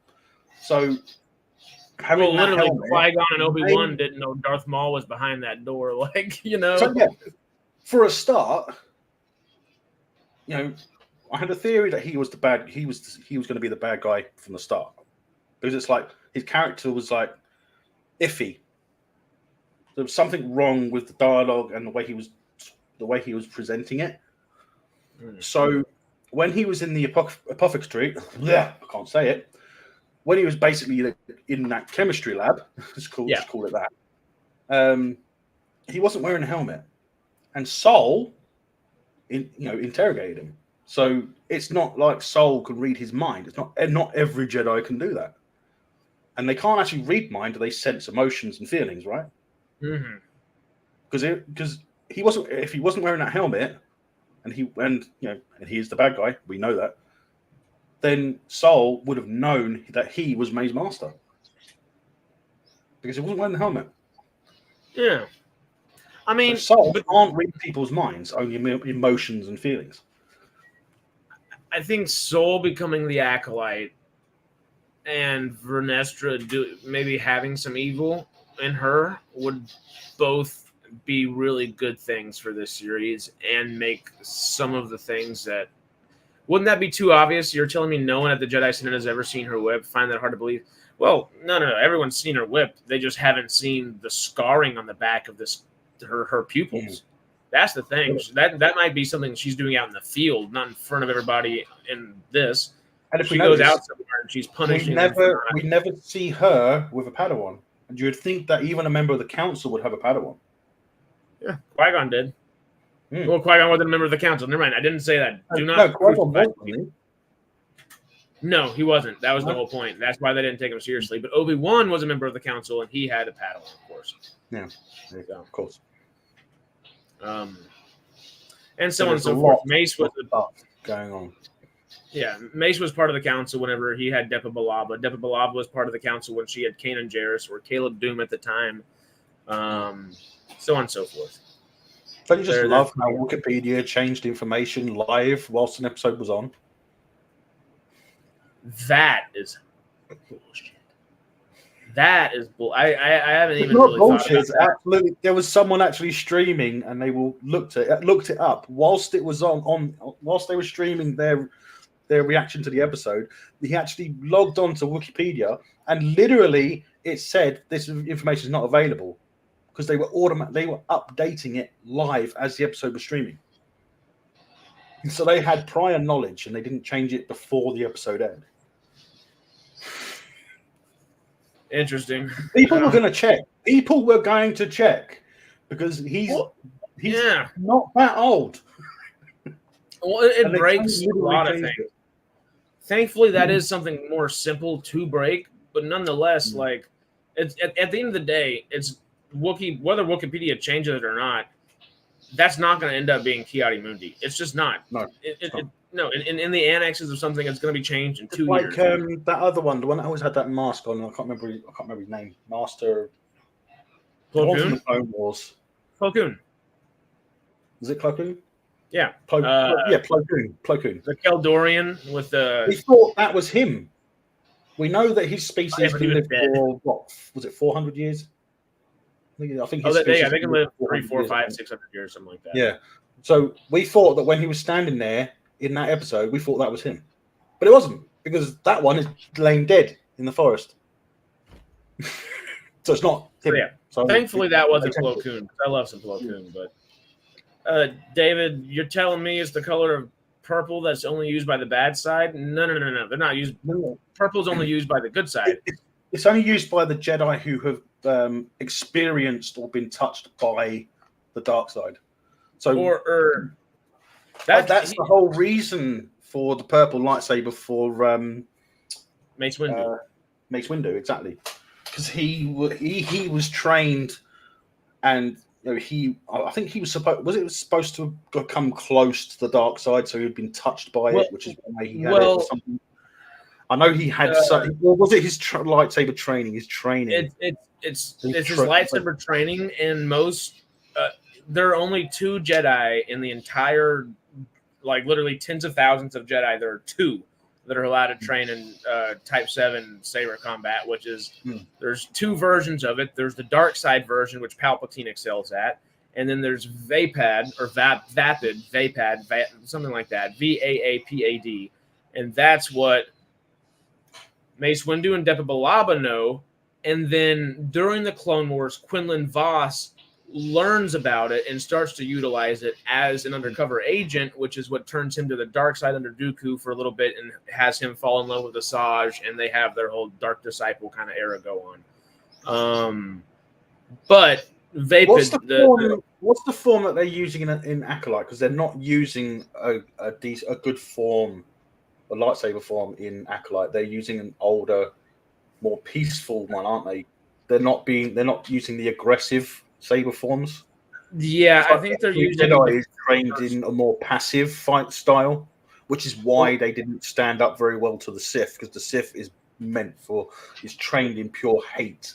And I think that's why we keep getting like people referencing Obi-Wan, and they're like they kind of fight like him in a way, and it's because they're using the same style. And Obi-Wan used a very simple. Obi-Wan is different.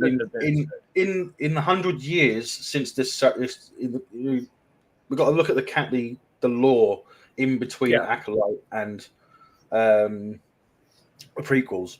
So Obi-Wan has been trained in multiple styles. Yes, he favors because he does use different techniques from these styles in his fighting technique. So he's basically, but it's not like Anakin is using a different form. He's using a combination of or 3 forms, which is the more 4 and 6 are two more aggressive and 1 defensive, I think. Yeah. So because he's basically creating his own form. But the Jedi in Acolyte, they only seem to be training in maybe 2 of the 2 forms, which were the defensive ones and more passive ones. They're not being aggressive. I mean, for a start, you never draw your lightsaber until you're going to kill someone, unless you're going to use it. It's like, well, that's ominous. Like, yeah.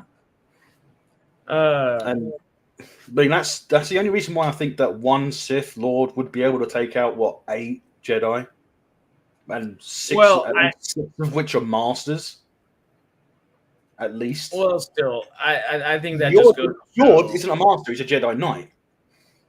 So, well, actually, we don't know if any of those were masters or knights. I think at least 3 of them would have been masters, and maybe they're Padawans.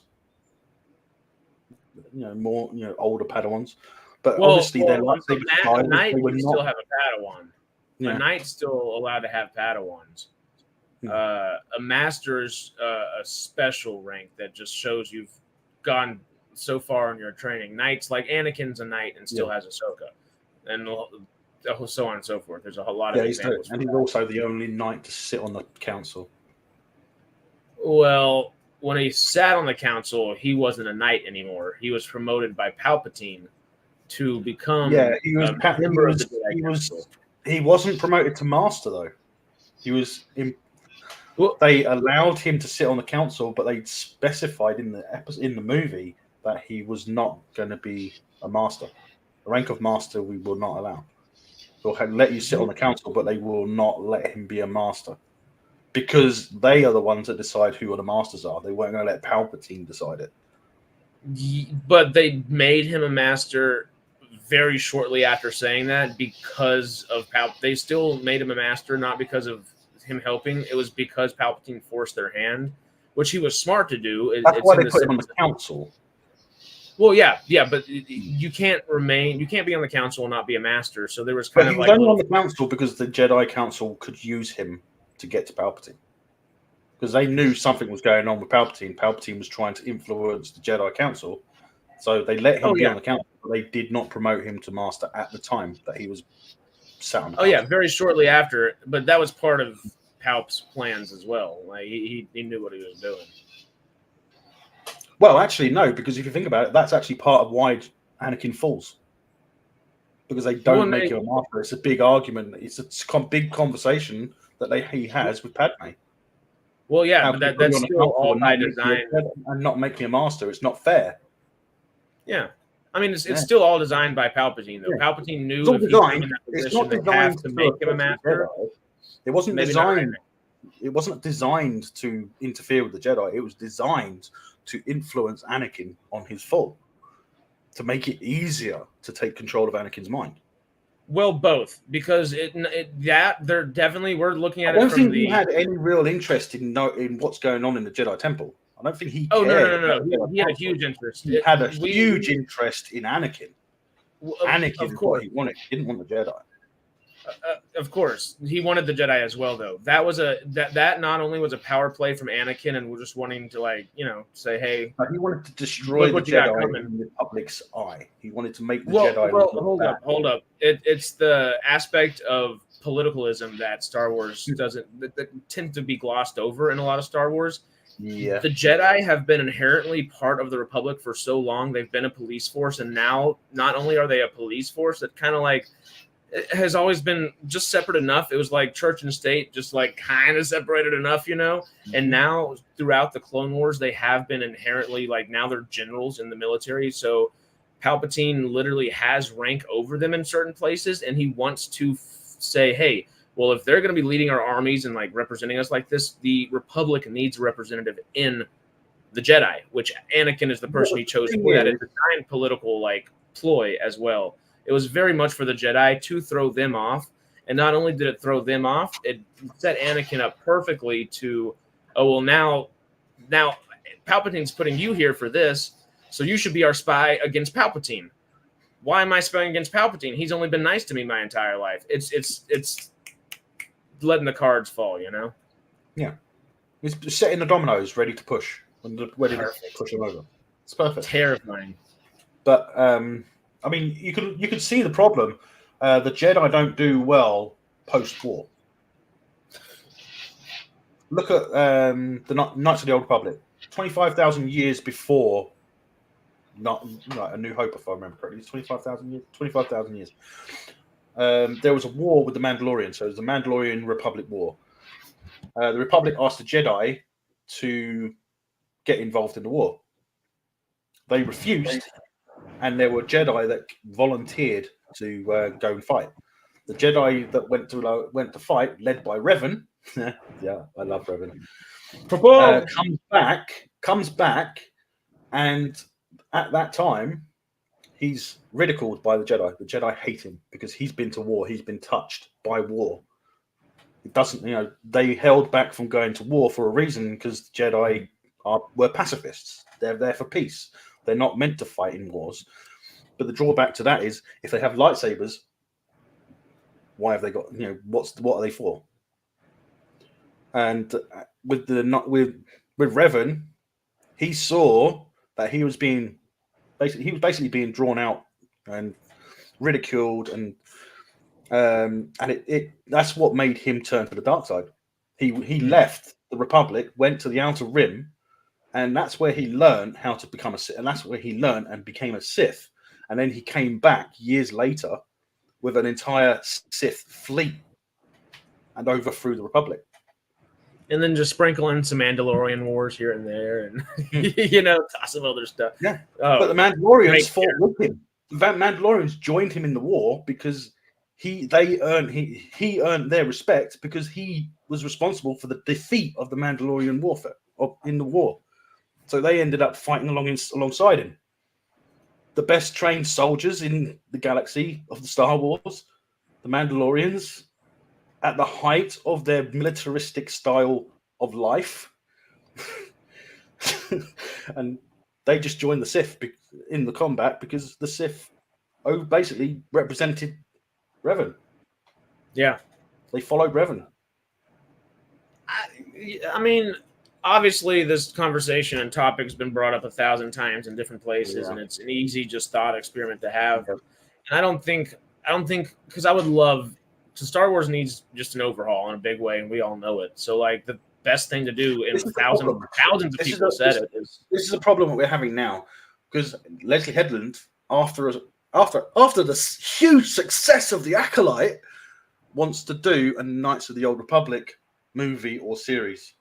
Oh, I saw that. We need all that, but it needs to not be. We need that, but we need someone better that knows what they're talking about, knows what they're doing, and is going to respect the law and the history that exists. I don't think Leslie. The more it goes on, she's not the best writer in the world, and I don't think she's hired the best writers. There are other series that she's done which are significantly better. It's the problem with activists involved in even I don't think she's putting as much of all that into this show as people are clamoring about. It's really not there, and that's why she's putting as much as she wants or has been told to put in. When was the last time you saw a Jedi or a Sith stripped down? Oh, well, of course, that's the whole thing. Yeah, sure, but like, oh look, Osha is now falling in love with the Sith Lord that's kidnapped her. That's what's going around. That's what's going around in all the articles and stuff. You know, if you notice that, everyone's saying, "Oh, Osha is now in love." I don't know. I feel like in the articles they're getting a pronoun wrong, because in the articles they're saying that it's a she or a her, not a them, they, like she's supposed to be. So the article, well, in the series, wrong, but you don't hear her calling the articles out, the writers of the article out, for getting her pronoun wrong, do you? But if we did it, if we said she, it's not them, they, it's she, it's her, we would get called out by her, saying that we're bigots. I totally get the frustration, but also she's not coming on here saying anything to you. She's not coming on here saying anything to me. I think being so black and white about it, there needs to find nuance. Instead of coming on to talk to anyone about it, she's going to release a music video where she's saying, but I don't think two wrongs never make a right. Let's find the nuance and let's find the right place to talk about it. Let's talk about the good things in the series, the bad things about the series. Let's talk about the series and the storytelling at hand. The good things or the bad things, whichever ones exist the most. Yeah, well, precisely. But like outside of things, there's really, I mean, sure, there's a couple shirtless people, but quote unquote woke stuff. There's a little more of it, but like it's not any more than Mando season 3. Realistically, it's not. It's people are sure. Leslie Headland has said a bunch of stupid things in interviews, and Amanda Stenberg has said stupid things in interviews. HR and PR is the problem, and the show's problem is the storytelling, and it's not the politics. That's a common thing for anything involving Disney. Oh yes, and that's their biggest problem is HR PR. But we also have to be a better fan base in the sense of we have to find that nuance. There are things to complain about, and that's that HR PR stuff. But the show itself, how can you be a better fan base to speak out against the thing that you love and say, look, these guys are doing it shit. They're doing it wrong. They're absolutely terrible at it. We'll get someone else that's better. But if we should always do that, then we get attacked. Responding to vitriol with vitriol is never a good idea, and they're doing the same thing. That's the whole point of what I'm saying is we just got to. The fan base has the right to do it in more than they do because we're not attacking. We're not necessarily attacking. Like say, we may speak out saying Leslie Headland said this, Leslie Headland said that. It's like that's. I mean, I haven't done a video or anything talking about Leslie Headland saying this and that. What I do is I'm looking at the video, I'm looking at the episodes, I'm looking at anything I can find about it, and then I talk out about what I don't like about what I'm seeing, the show. So with Doctor Who, it was different because Doctor Who, that's closer to my heart because that's something I've grown up with. They are that something that has completely exploded. It hasn't just, in Star Wars, it was kind of like a downhill thing. It's like slowly, sort of, as each one came out, it got worse and worse and worse and worse. But with Doctor Who, it was like, there you go, done. It's different. Yeah, but very different. And that's what I'm trying to say is people keep saying Acolyte and Doctor Who in the same sentence, and really, Acolyte hasn't tried to politicize what it's done all that much. But the problem is everything's been burnt out because of Doctor Who. I can't do a video on Acolyte because. It's not that I don't want to do it. It's not that I just can't think of anything to say about it. I can't half the time I can't remember what's happened in the episode because it doesn't hold my attention. It's like with Doctor Who. I can't remember everything that happened in the show, but I did a video pretty much for every episode that I was watched. But when I was sick, I couldn't. Same with Acolyte. I haven't been able to do a video for the Acolyte because I was sick most of them. Pretty much. So, and I know the Star Wars fandom. A lot of people are saying, Star Wars fandom, we're toxic. We hate everything. Blah blah blah. It's like, well, we don't. The problem is that a lot of the fan base for Star Wars, as well as Star Trek, they're passionate. It's the passion the fans have, and when you attack the passionate are going to react, and it's not going to be in a nice way. And that's what they don't understand. And that's when they come out and they say, but that makes you racist. That makes you sexist. That makes you this and that. So it doesn't. It makes us a passionate fan. You're screwing up what we're passionate about. So what are we going to do as passionate fans? We're going to call it out. We're going to talk about it. We're going to say this is absolute rubbish. And there are ways to do that without pushing more vitriol. There are ways at least I'm not like some YouTube channels on. No, of course. No, of course. I'm just not. And they absolutely trash everything. I trash Rebel Moon because it's crap. And it's obviously crap. But there are people out there that love it. But I'm not going to go out and attack the people that love it because I'm just saying it's my opinion, it's my thoughts, it's what I think about it. I don't like it. I think it's rubbish. I think I'm having fun making videos. With Doctor Who, I didn't have any fun with that because it's something that was closer to my heart. I mean, it wasn't enjoyable watching that crap. You know? Yeah. It's like, I know what Doctor Who is. And then they're saying, but it's not made for you. It's like, well, who's it made for then? Because no one else is watching it. Look at the numbers. Yeah. No one's watching it. And then Your they say, Dr. Who yeah, reminds me of it's a Jamie's good place. news We did track. really well. But then you look at the numbers, it's like, where did you do well? If you did well, where are the Disney numbers for the global viewership? I mean, you can't watch it on BBC all around the world. Not on iPlayer either. That's a British thing. Globally, the only way to watch it is on Disney because they have the global broadcasting rights, streaming rights. But we haven't seen any numbers. What's wrong with the numbers? If it done well, then they would release them, right? I know that they have a different way of calculating it because how do they do it? They go by runtime multiplied by views or something, or clicks. Anyone who started watching it, then as soon as you start watching it, they don't calculate how many minutes is watched. It just doesn't matter how many minutes it's watched. It's how many people started watching it, right?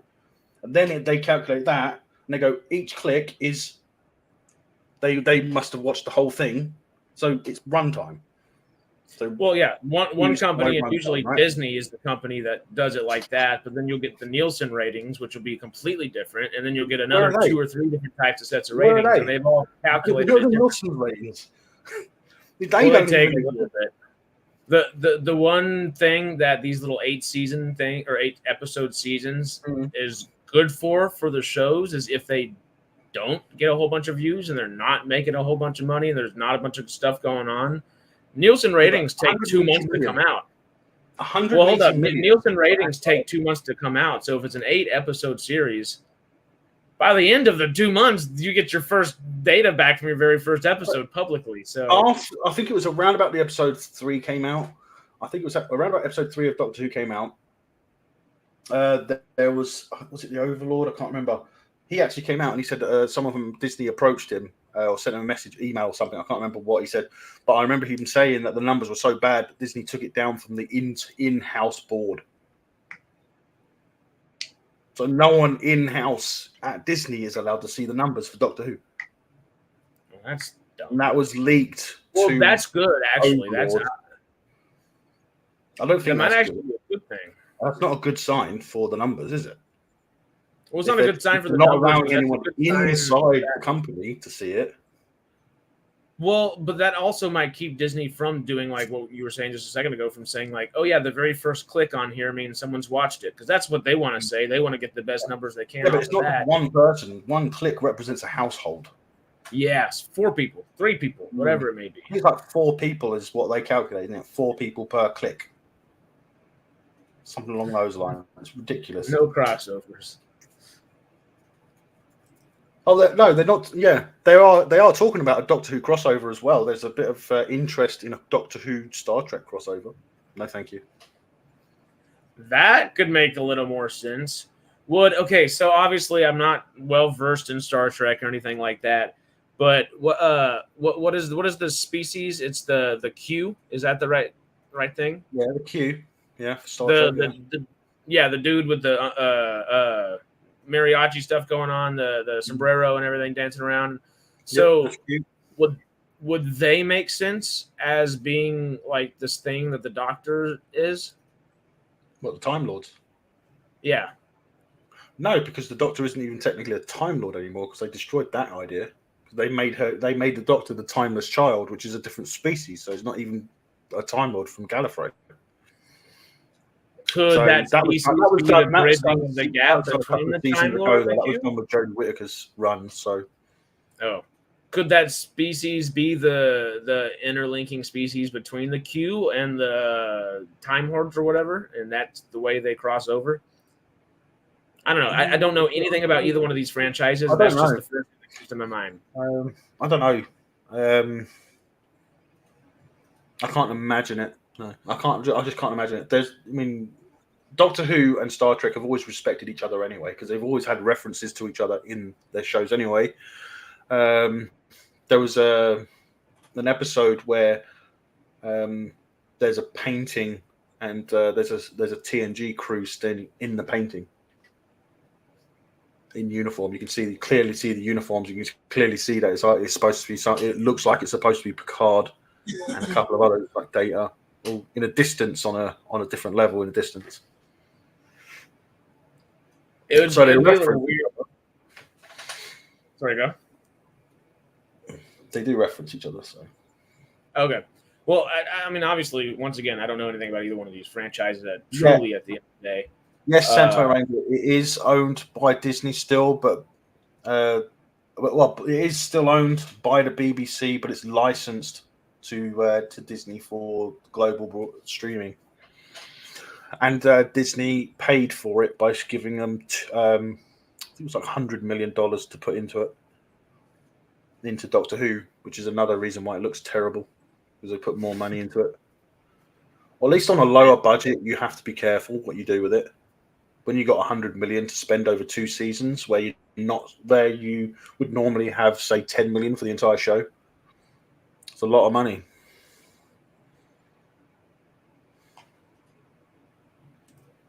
haven't watched Doctor Who since the end of Capaldi. This discussion's actually pushed me to watch for myself. What has changed for better or worse? What's available on Disney Plus? Trust me, you don't want to watch it. Is it all available on Disney Plus, or? I have no idea because it's not available for us in the UK on Disney Plus. Oh, you know what? I have a cell phone right here with Disney Plus, and I can let you know shortly. Judging from the fact that this isn't season 1 of Doctor Who, I'm assuming that maybe not. Maybe just the specials are. Because he had 3 specials leading into the season, so I'm going to assume that you can't watch the 2005 onwards. So I see there's a special 1, 2, 3, and 4. There's 4 specials. Then Doctor Who the series, right here. There's 1 season.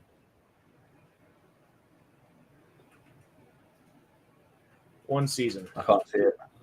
Yeah, that's just one season. season. Yeah, that's just 1 season. Season 1. That's it. Yeah. So they don't have any of the actual Doctor Who stuff? Well, no, because they wouldn't want you to compare it, would they? Would you, to see this is how good it used to be? What the hell is that? Most recent Gimlin and episodes. Dobby put together? I don't know what's in this little thumbnail for the David Tennant special 1. Oh, come on. I can't see it. Oh, come on now. And okay, whatever. The special number 1, there's a little thing that looks like Dobby and a gremlin put together, and I don't know. Disney Plus only has the most 12 recent episodes only. Where do you watch everything else? Where to watch OG Doctor Who? You either have to pirate it, or you'll have to. I think you can buy it on Amazon. I think it's still available for purchase on Amazon. But the problem is, you buy it per season, if I remember correctly. Wow. Yeah, BritBox is the only legal and on-demand way to stream classic Doctor Who. Pluto TV and Roku TV both have free classic Doctor Who channels that stream, but you're not going to watch them in a direct lineage. Problem is, if you compare it to what's come before, for the modern stuff, you need to make sure it's from 2005 onwards. If it says classic, then you're going to go back to the original. And the original one from the 60s, the black and white ones, they won't hold up to a modern audience. Let's put it that way, because of the way they were made. But they are. I mean, growing up with it, I watched it basically. Well, I mean, shoot. Arguably, Stargate doesn't even hold up for modern audiences. Like, just you get into Replicator. Nothing from the 90s would really hold up. But it's still all lovable, and it's still some damn good storytelling. So I'll take it all day, every day. Yeah. That was one thing I was worried about. This guy started watching Stargate a few months ago, and I'll call him every now and then. He's like, "This is great." I'm like, "I'm so glad," because I was worried about just modern sensibilities. I don't think you can hate Stargate so much as love it. I mean, I love it. I mean, I enjoyed it. I didn't necessarily watch it when it first started because I wasn't in a place where I actually had a TV accessible to watch it. 1 to 26, yeah. Yeah, sorry, Is it actually 40 seasons? It's a 40-year-old franchise. I know, but I thought they took big old breaks in between stuff. I thought it was like 20 seasons. I think is that 1 to 26? Is that the classic ones?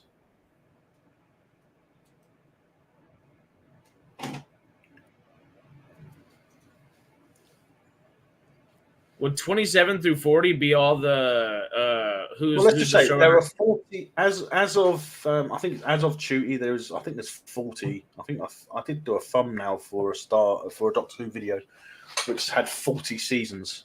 So with Chuty, it's now 40 seasons. Yeah, it says 26 seasons between 63 and 89, and then I guess the next run would be the last 13. So with those 13, so BritBox only shows the classic, not the continuation or classic, not the continuation stroke reboot. Would these be all the Russell T Davies stuff? Not all of them, no. Russell T Davies didn't do as much in the 2002 from the 2005 onwards, to be honest. He did work on season 1. I think he also worked on season 2, if I remember correctly. But then he did some episodes here and there because he wasn't the showrunner for the whole time with the reboot. Yeah, 63 to 89. So yeah, that's the classic era. Good God, that's a lot. A long running, and the thing is that the classic era, each episode was broken down into like 15 to 20 minutes each part. But each episode was actually broken down into multiple parts, 4 to 5 parts. Is it all 22 episodes, 40 minutes a pop? No. I think they're like hour long episodes. They were usually broken down into 15 minutes, I think, to start with. So each one had like 4 parts. To leading up to, I think that was the first few seasons. I think it went on to full episodes later on, which were about 40 minutes. I think, I can't remember. It's a long time ago since I watched them. Interesting. Okay. Well. The BBC are actually working. Supposedly, they're working on colorizing the black and white ones now. Oh, that'd be fun. So, yeah, some of them are available, but there are some episodes where they've lost the video footage, but they've got the audio because obviously they were filmed on separate film. And with the ones with the audio, they actually are animating them. So, yeah. So they're making entire animated episodes from the original audio footage. That's kind of fun, though. Yeah. The audio recordings, I should say. Yeah. Huh. All right. Well, okay. I'm going to have to hop out of here in just a second. But I'm bringing that back to Star Wars just to end it off real quick. Because I had one more thought. I like the Favreau and the Tony Gilroy thought. This one would be the one that would ruffle a bunch of feathers, though. And it would be like people that would consider themselves some of the most hardcore Star Wars people that it would ruffle feathers for, but it would totally be the right thing for Lucasfilm as a company as well, if they didn't do Favreau and Gilroy. Do John and Tony Gilroy. Or not John Gilroy. It's Dan Gilroy's the other one?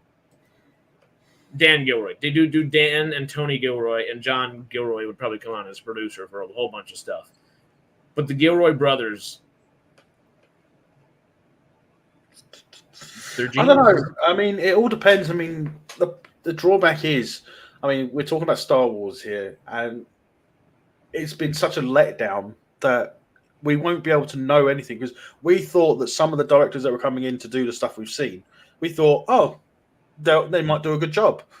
But have they done a good job? Hell. Right? So there's too much disappointment in the franchise for anyone to come in and say, oh, we're going to do this, we're going to improve it, we're going to bring it back to the way it was. It's like, all we're going to do now is just go, yeah, we'll wait until we see it. Well, Not- exactly. I think we need visual evidence to show that you're going to make the right changes. well that's why I think the Gilroys would be perfect in that. They wouldn't be so let's announce 5 projects and do a big slate. They're going to announce one thing, do the one thing, tell you how good it is, make sure it's a damn good story, get it out there, and then say, hey, what do you want next? You know, and that's what we need. I want them to take a step back. I want them to slow down on the shows, slow down on talking about what movies they want to make. I want them to step back. I want them to look at what they've done and look at what and listen to what people like us are saying, because we're telling them that you've messed up, and we're telling you how you've messed up, and we're telling you that this is what you need to do to fix it. Because we, as fans, know what they need to do. It needs to go. They need to take a step back. They need to look at it. They need to listen to us, and they need to reimagine what they're doing. They need to reimagine it and get it on paper, and then consider this. How much does it cost to make an animated show? One season. Not nearly as much as live action of any variation. So it's not going to cost $180 million to make an animated show. Nope. Make more animated TV shows. You're not going to make money off of shows. You're not renting them out. You're not renting them out to Amazon. You're not renting them out to Netflix. If you want to make money from them, that's what you got to do. So you need to start making shows. If you want to make money, make the show. Don't put it on Disney Plus. Put it on Amazon. Put it on Netflix, because they will pay for it, right? And that goes towards the production of the shows or of the movies, like it used to. Well, they can totally say, like, it premieres on Netflix. Let's just use Netflix as an example. Yeah, premiere on Netflix, premiere on Amazon Prime. Well, yeah, it just for an example, it can totally be that, and then say it premieres on there for 90 days, or it premieres on there for 6 months, and then it will forever be over there, sure, but it will also be on Disney Plus after this grace period. So then you kind of have both. After it's been on Amazon or after it's been on Netflix, it stays on there for a period of 6 months, maybe a year, whatever. People are going to watch it. They'll earn money over that 6 month to 12-month period. Now, after that, don't renew the contract for the streaming rights. Put it on Disney Plus under the Star Wars banner. So you make money over a year's period, but you'll make more money because they're going to pay more for the next season. So you're saying they should focus on the business aspect of show business? Huh? You said they should focus on the business aspect of show business. Yes. Because they're not focusing on the show aspect of the show business either. And right now they're just kind of like, here we are. They need to focus on going backwards. They need to step back and think, right, we need to look at what they used to be doing with it. Disney stuff used to be on Amazon Prime, for instance. Disney had their own channel on, Amazon had their own channel on Prime, which we had to pay a subscription fee for. Mm-hmm. Right? But now that doesn't exist, which means that Amazon are not paying money towards Disney for the right to have it streamed on Amazon, which means they're losing money. That's the whole problem with the streaming platform system as it is. Paramount, they're screwed, right? Because they made so much stuff, but they didn't make any money from it. That's the problem. And it's the same with Disney Plus. They're losing money hands and foot because, one, they're making trash movies that no one wants to see, no one's going to see. And they're not seeing themselves as the problem; they're seeing everyone else as the problem. So they need to stop with the. They want to stop with they need to stop being negative about the fans, because they have attacked us constantly. Even if someone said, what's one of the first things they said about Acolyte? They said, if you don't like it, it's not made for you, right? It's Star Wars. It's meant to be made for us, right? It's meant to be made to draw an audience. But the only thing you're doing by saying it's not made for you is pushing an audience away. I won't tell you what they say when other things they say, because they do say something racist and fucking. Well, it gets so bad. Like we've said a million times, Star Wars.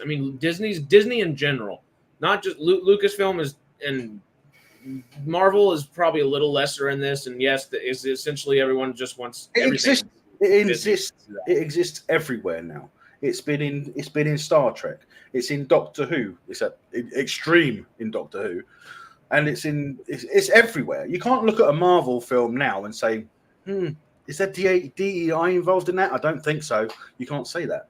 Well, even beyond that, just the way studios are having conversations with their fans, or the lack of conversations.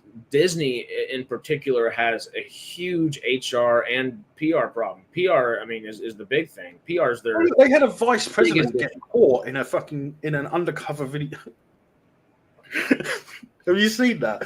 One of the VPs of Disney got caught in that undercover sting.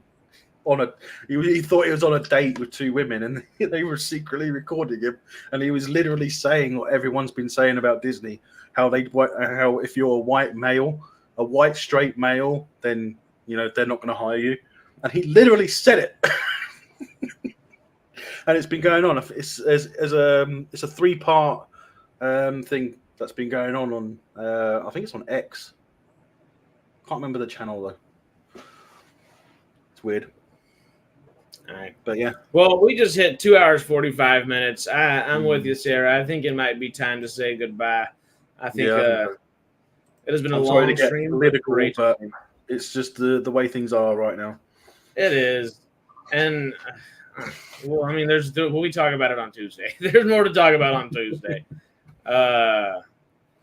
Just good Lord. Well, the world goes through ups and downs. We're in a few years of down, I think, right now, and I'm excited for the few years of up that are on the way, because I'm an optimistic man. Over here in the UK, we are now in a downhill slope. Well, sorry, it's a downhill slide to the left,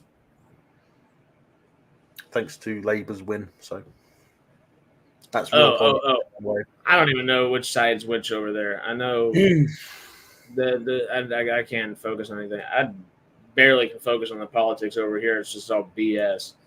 Well, put it this way: we have a prime minister that, in his first speech, he said, "I'm not gonna differentiate between the people who supported me by voting for me and the people who didn't support me by not voting for me." It's like, well, you shouldn't discriminate against either of them. You should do, and he said, I think it was like yesterday or today, he said that he's going to work for the country first. So the country first. Like, yeah. Most governments would probably say people first, country second. It's like, yeah, you can see the way this is going. You can see the way it's going. So at some point, our actual right for freedom of speech is going to be questioned in this country. We'll lose it if something doesn't happen. So. Okay. Mark or Steve. I don't know what the little Jedi, the young Jedi, the Padawan that she brought with her, Vernestra, the green lady. I honestly, I think this might be what Quest was saying a little bit ago about Vernestra might just be she might be a Jedi. She might be quote unquote on the light side, but there's a reason she's got a purple lightsaber. She has to have been touched by some dark side, or at least touches the dark side every now and then. Maybe that's why yellow sabers as well. So. Well, maybe that's why that Padawan that went with her was scared to tell her about Soul. Is maybe people? I would assume if she is known to be a little violent, maybe would you want to go talk to her and say, "Hey, we got to go on this mission"? Who's she likely to bring? The person that's talking to her, standing in front of her right now. I wouldn't want to tell her either, honestly. But that's if this theory makes sense, which it would make sense. That would help it make a lot more sense. But as we've been talking about, his back does not look like it was done by a lightsaber, but it could have been done by a light whip.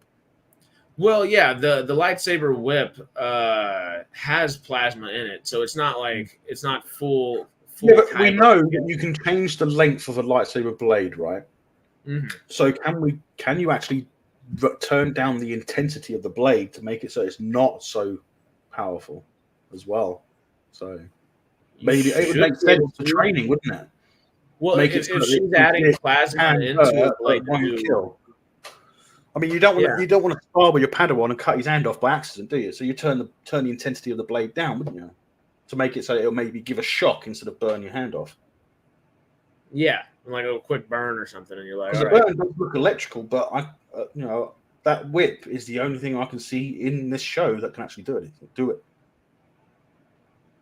It's almost like he was right at the end, and as you know, the one right at the tip of the blade hit the back, he hit his back, and an electrical charge went through his back.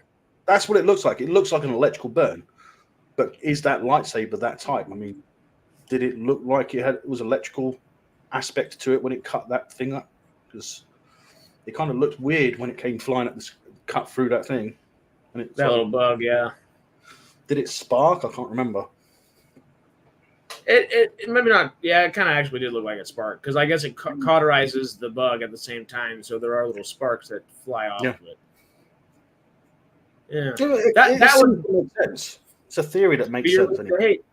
It would make sense. I think Sol and Vernestra being your more evil ones would also make sense because also Vernestra is technically not that old. I think he's dead. Never mind. Missed answer due to another ad. Oh shoot. Well, shoot. I don't know. YouTube Premium is literally. I've had it for a few years, and it is the best way to do it. I know it's a couple extra bucks, but it is amazing. Best music. YouTube Music is you get with it. It's the best music thing there is, so on and so forth. I could totally be an ad for YouTube, but like, God, I think they're just doing a lot more ads. I don't know exactly what it is, but yeah, if YouTube Premium might be something to think about. It's better than most streaming services, and with it, you do get a lot of free movies and a whole bunch of other stuff as well. So, hell, there are upsides to everything. Choose wisely where you spend your dollars, but YouTube Premium is already a paid server. No, I'm not talking about member. YouTube member wouldn't do anything about ads. I'm talking about YouTube Premium. Yeah, Premium. I can't remember how much it costs. Is it $6.99, something like that? I can't remember. Something like that. It used to be $6.99. I'm sure it did. Yeah, I'm on a family plan now, though.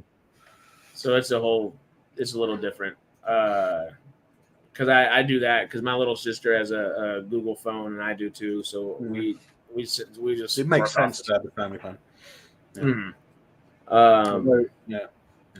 Yeah. But it's like $16 a month for YouTube Premium family plan, but it's not bad. I think it's somewhere around £6-7. I don't think it's even as much. I don't think it's as much as Amazon Prime. Yeah, it's right in that same kind of ballpark. Yeah.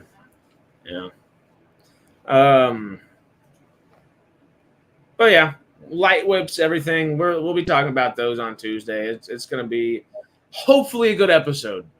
Do we believe and do we expect it to be? No. No, it's Acolyte.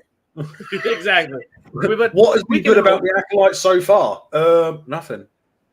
Well, one episode, a lot of only action. Thing that was good about Acolyte was Jackie, and she's not in it anymore. So doing so cool.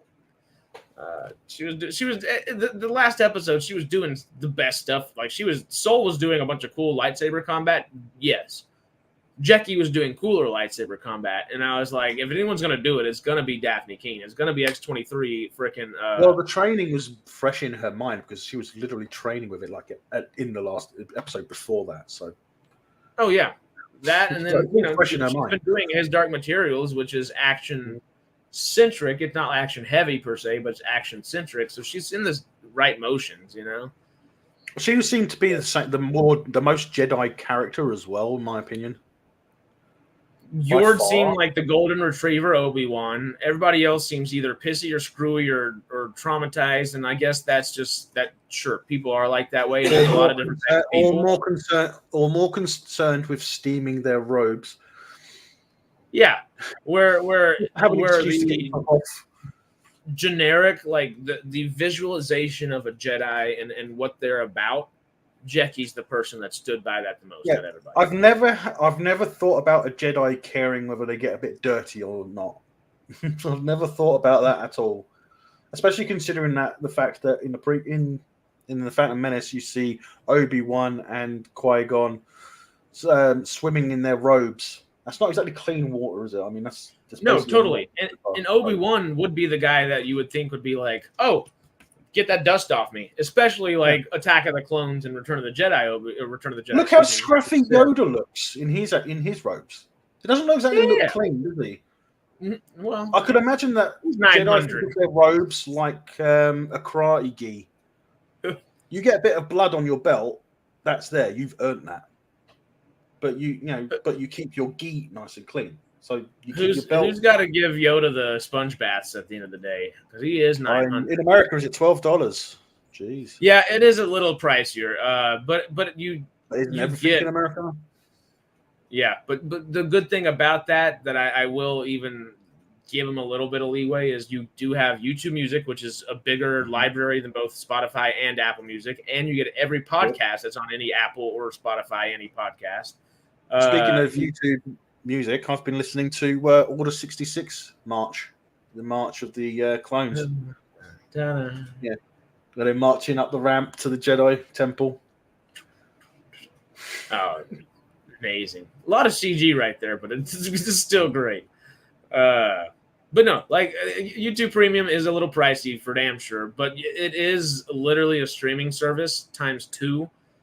Well, it's like Amazon, isn't it? I mean, you get Amazon Prime Video as kind of an add-on, not an add-on. It's part of the Prime service. So That's the easiest way of saying it. Let's just say it's worth it. Yeah, where you the ad-free aspect of YouTube Premium is literally the cherry on top. It's Except with Amazon Prime, you have to pay a little bit extra to get ad-free now. I think you have to pay an extra $2.99. Slippery little. Well, they're not literally. They're just catching up to YouTube. YouTube set a proper price, I think. Well, $12 is realistic. That's one other thing where like all these other streaming services start off at $5, start off at $7. Where are they now? $12 is a price that it's been that way for however many years. It all depends on how much content you watch on YouTube. Does it make it worth paying $12 a month? Yeah. If like I guess if you want it constantly, it's worth it. If you're constantly watching content on YouTube, it's worth paying for. Agreed. If you sat with us for 3 hours, it's worth paying for. Yeah. I mean, if you're just watching realistically a few things every couple of days or something, which I can't imagine anyone's only watching 2 or 3 videos a day. I can't imagine everyone would be watching multiple videos, right? I mean, I don't know how many videos I watch on YouTube a day. $8.99 with ads, $11.99 ad without. free. Yeah, it's just one of your choices. That sounds about right. Yeah. Yeah. Well, we are 3 minutes away from 3 hours. What should we say for 3 minutes? I want to hit 3 hours and we'll call it a day. I don't know. What are y'all thinking? Axel F, great movie. I liked what? it. Axel F, I liked it. Beverly Hills Cop, Axel F. Oh, Axel F. I thought you were saying like a I don't know what. I was like trying to just figure it out. I was like, huh? But What? Axel F. I don't know. I thought it was like axolotl or something for a minute. I was trying to decipher what you were. I was like, what? But Axel F. No, that was it good. I've been wanting to watch it. It was really good. I mean, it made me nostalgic to watch the first one. Cool. Because the second and third It actually has. Yeah, the one thing that I wanted it to have was the Heat Is On music, the song The Heat Is On, and it was in it, so I was happy. Did it do it as properly as Top Gun Maverick did their song? Yeah, well, they did an updated version, but it was kind of the same. I think it is an updated version. It does sound a little different, but it's the same song. Star Wars theme song. What should we do for 3 minutes? Hum the Star Wars theme song. Yeah, no, I want to watch Axel F. Did you see Bad Boys Ride or Die? Not Ride or Die, whatever the hell the new one is. I watched the first 3 of them, and I was like, yeah, these are just getting worse and worse and worse. Every time it came out, it was worse. I think the last 2 are the second and third best. I love the You're first. You're telling me that Porsche in the first one is faster than basically what amounts to a Shelby Cobra. For a Chaz, start, does Shelby Cobra has that horsepower. a Porsche beat a Shelby Cobra? In what? What's the context? Not Beverly Hills Cop. Bad Boy. That race part in Bad Boys, where OG you've got Bad the Shelby. I think they use the Shelby Cobra, or it's either the Shelby Cobra or the AC Cobra versus that Porsche that he has. Porsche 911, right? Yeah, Justin I don't think said the yes. 911 would be able to keep up with that Cobra, would it? No, it wouldn't. And he keeps saying in the film, "This is a faster car." It's not. It's not. It really ain't. It's really not.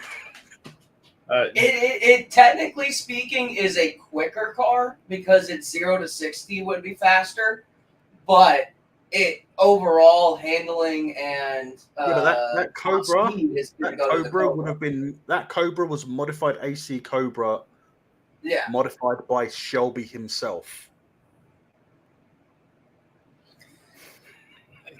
So it's hard to say, right? But I think the Cobra would win.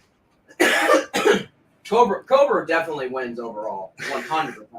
Because that car is actually banned in the UK. Do you know why? The Cobra is? The Shelby Really? Cobra. Really? Yes, because we have the AC Cobra, which that car was built out of. So we banned it because the only way you could have a Shelby Cobra in this country is if you take the Cobra badge off.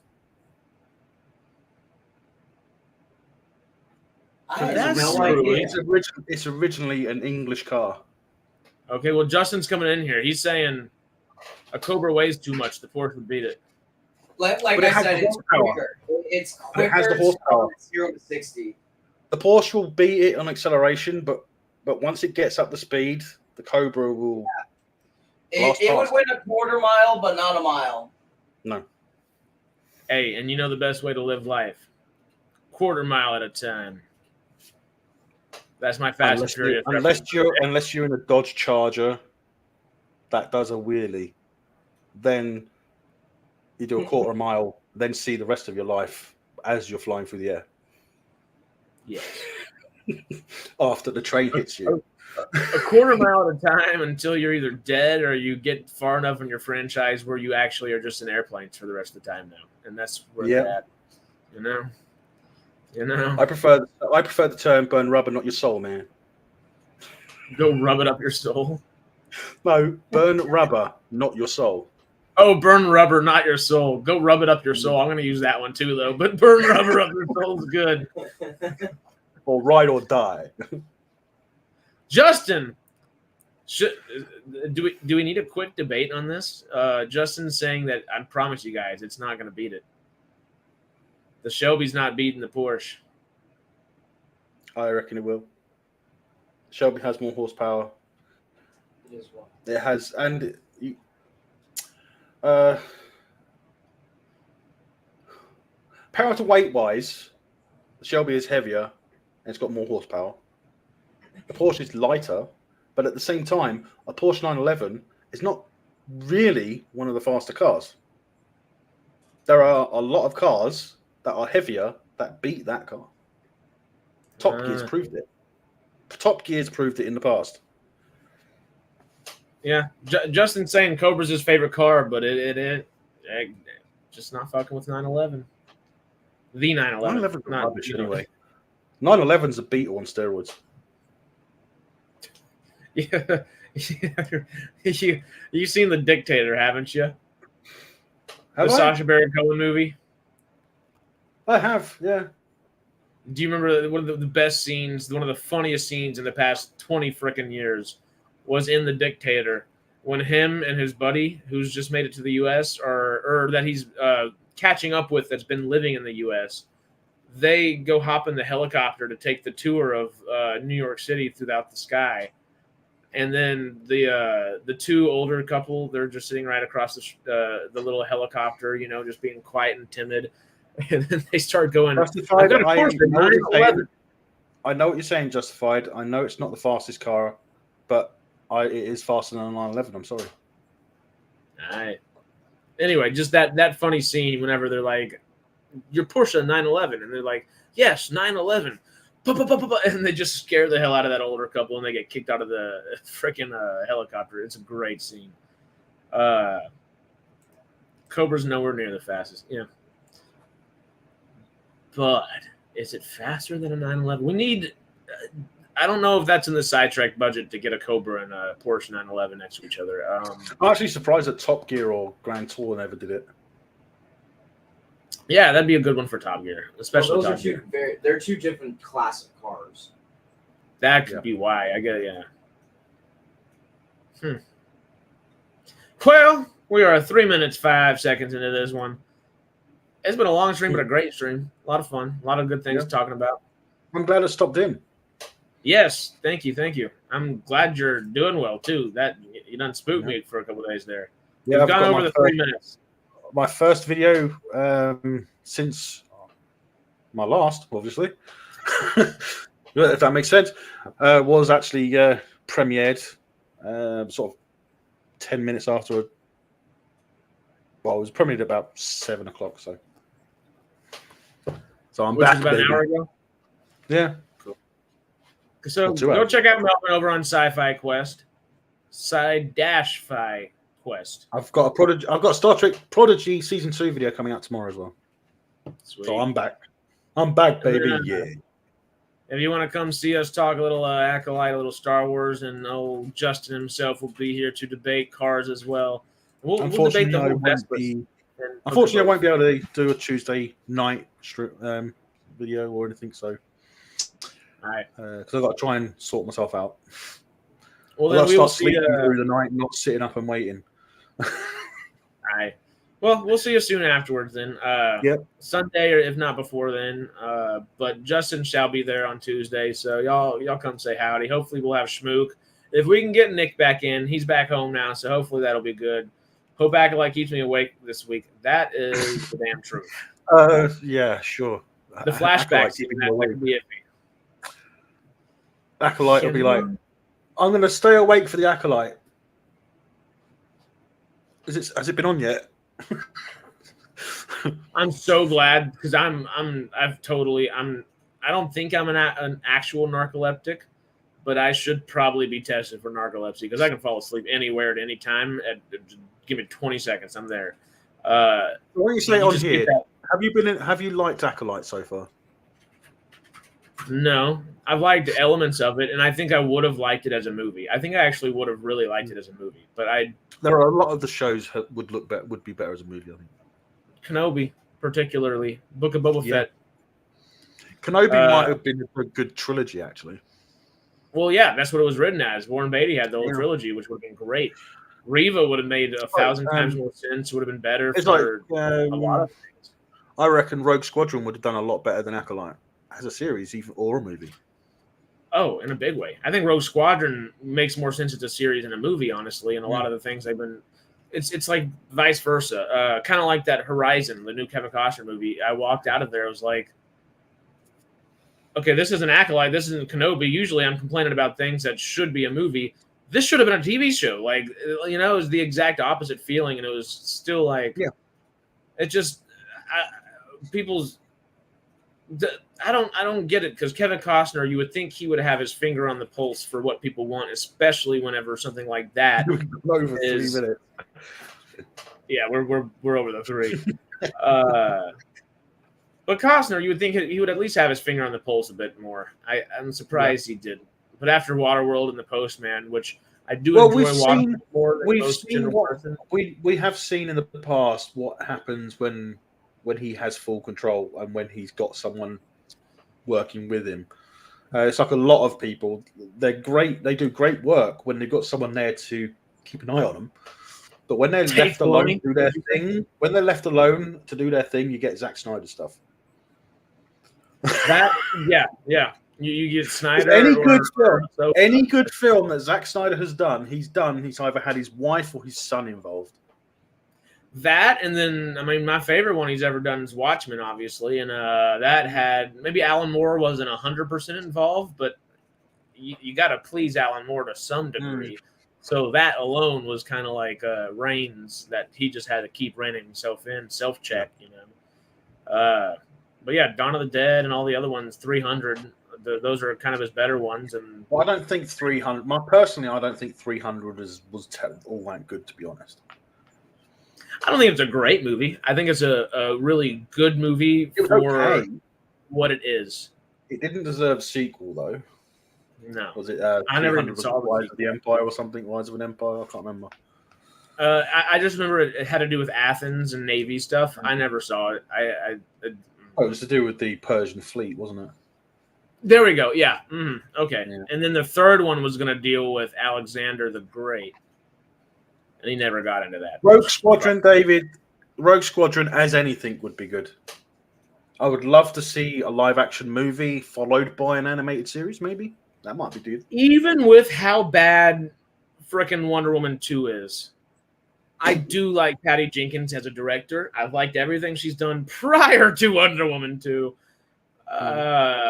And she loves, her dad's a fighter pilot. That video that she made about all that was inspiring. That was like, oh, we're going to get some good Star Wars. Thank fuck. And we never got it, of course. So I think, literally, like you just said, any kind of Rogue Squadron would be good. And if Patty Jenkins is still involved to some degree, I think it'll be really good. I would hope, at least. Yeah. Shit. Well, we are past our 3 minutes. Go a lot longer with this stuff, but we've got to call it a day at some point. I think so. Stop saying interesting things, guys. Come on, I'm kidding. Never stop saying interesting things. But we'll talk about all these interesting things in the next stream. Thank y'all, as always, for being here. We love y'all. We appreciate you. Once again, check out Melvin and Sci-Fi Quest. What is that? Sci-Fi Quest. You got to have that dash. They're picky about that over here on the YouTubes. No dash. No dash? No dash. I was testing y'all, and there is no dash. It's Sci-Fi, then Quest.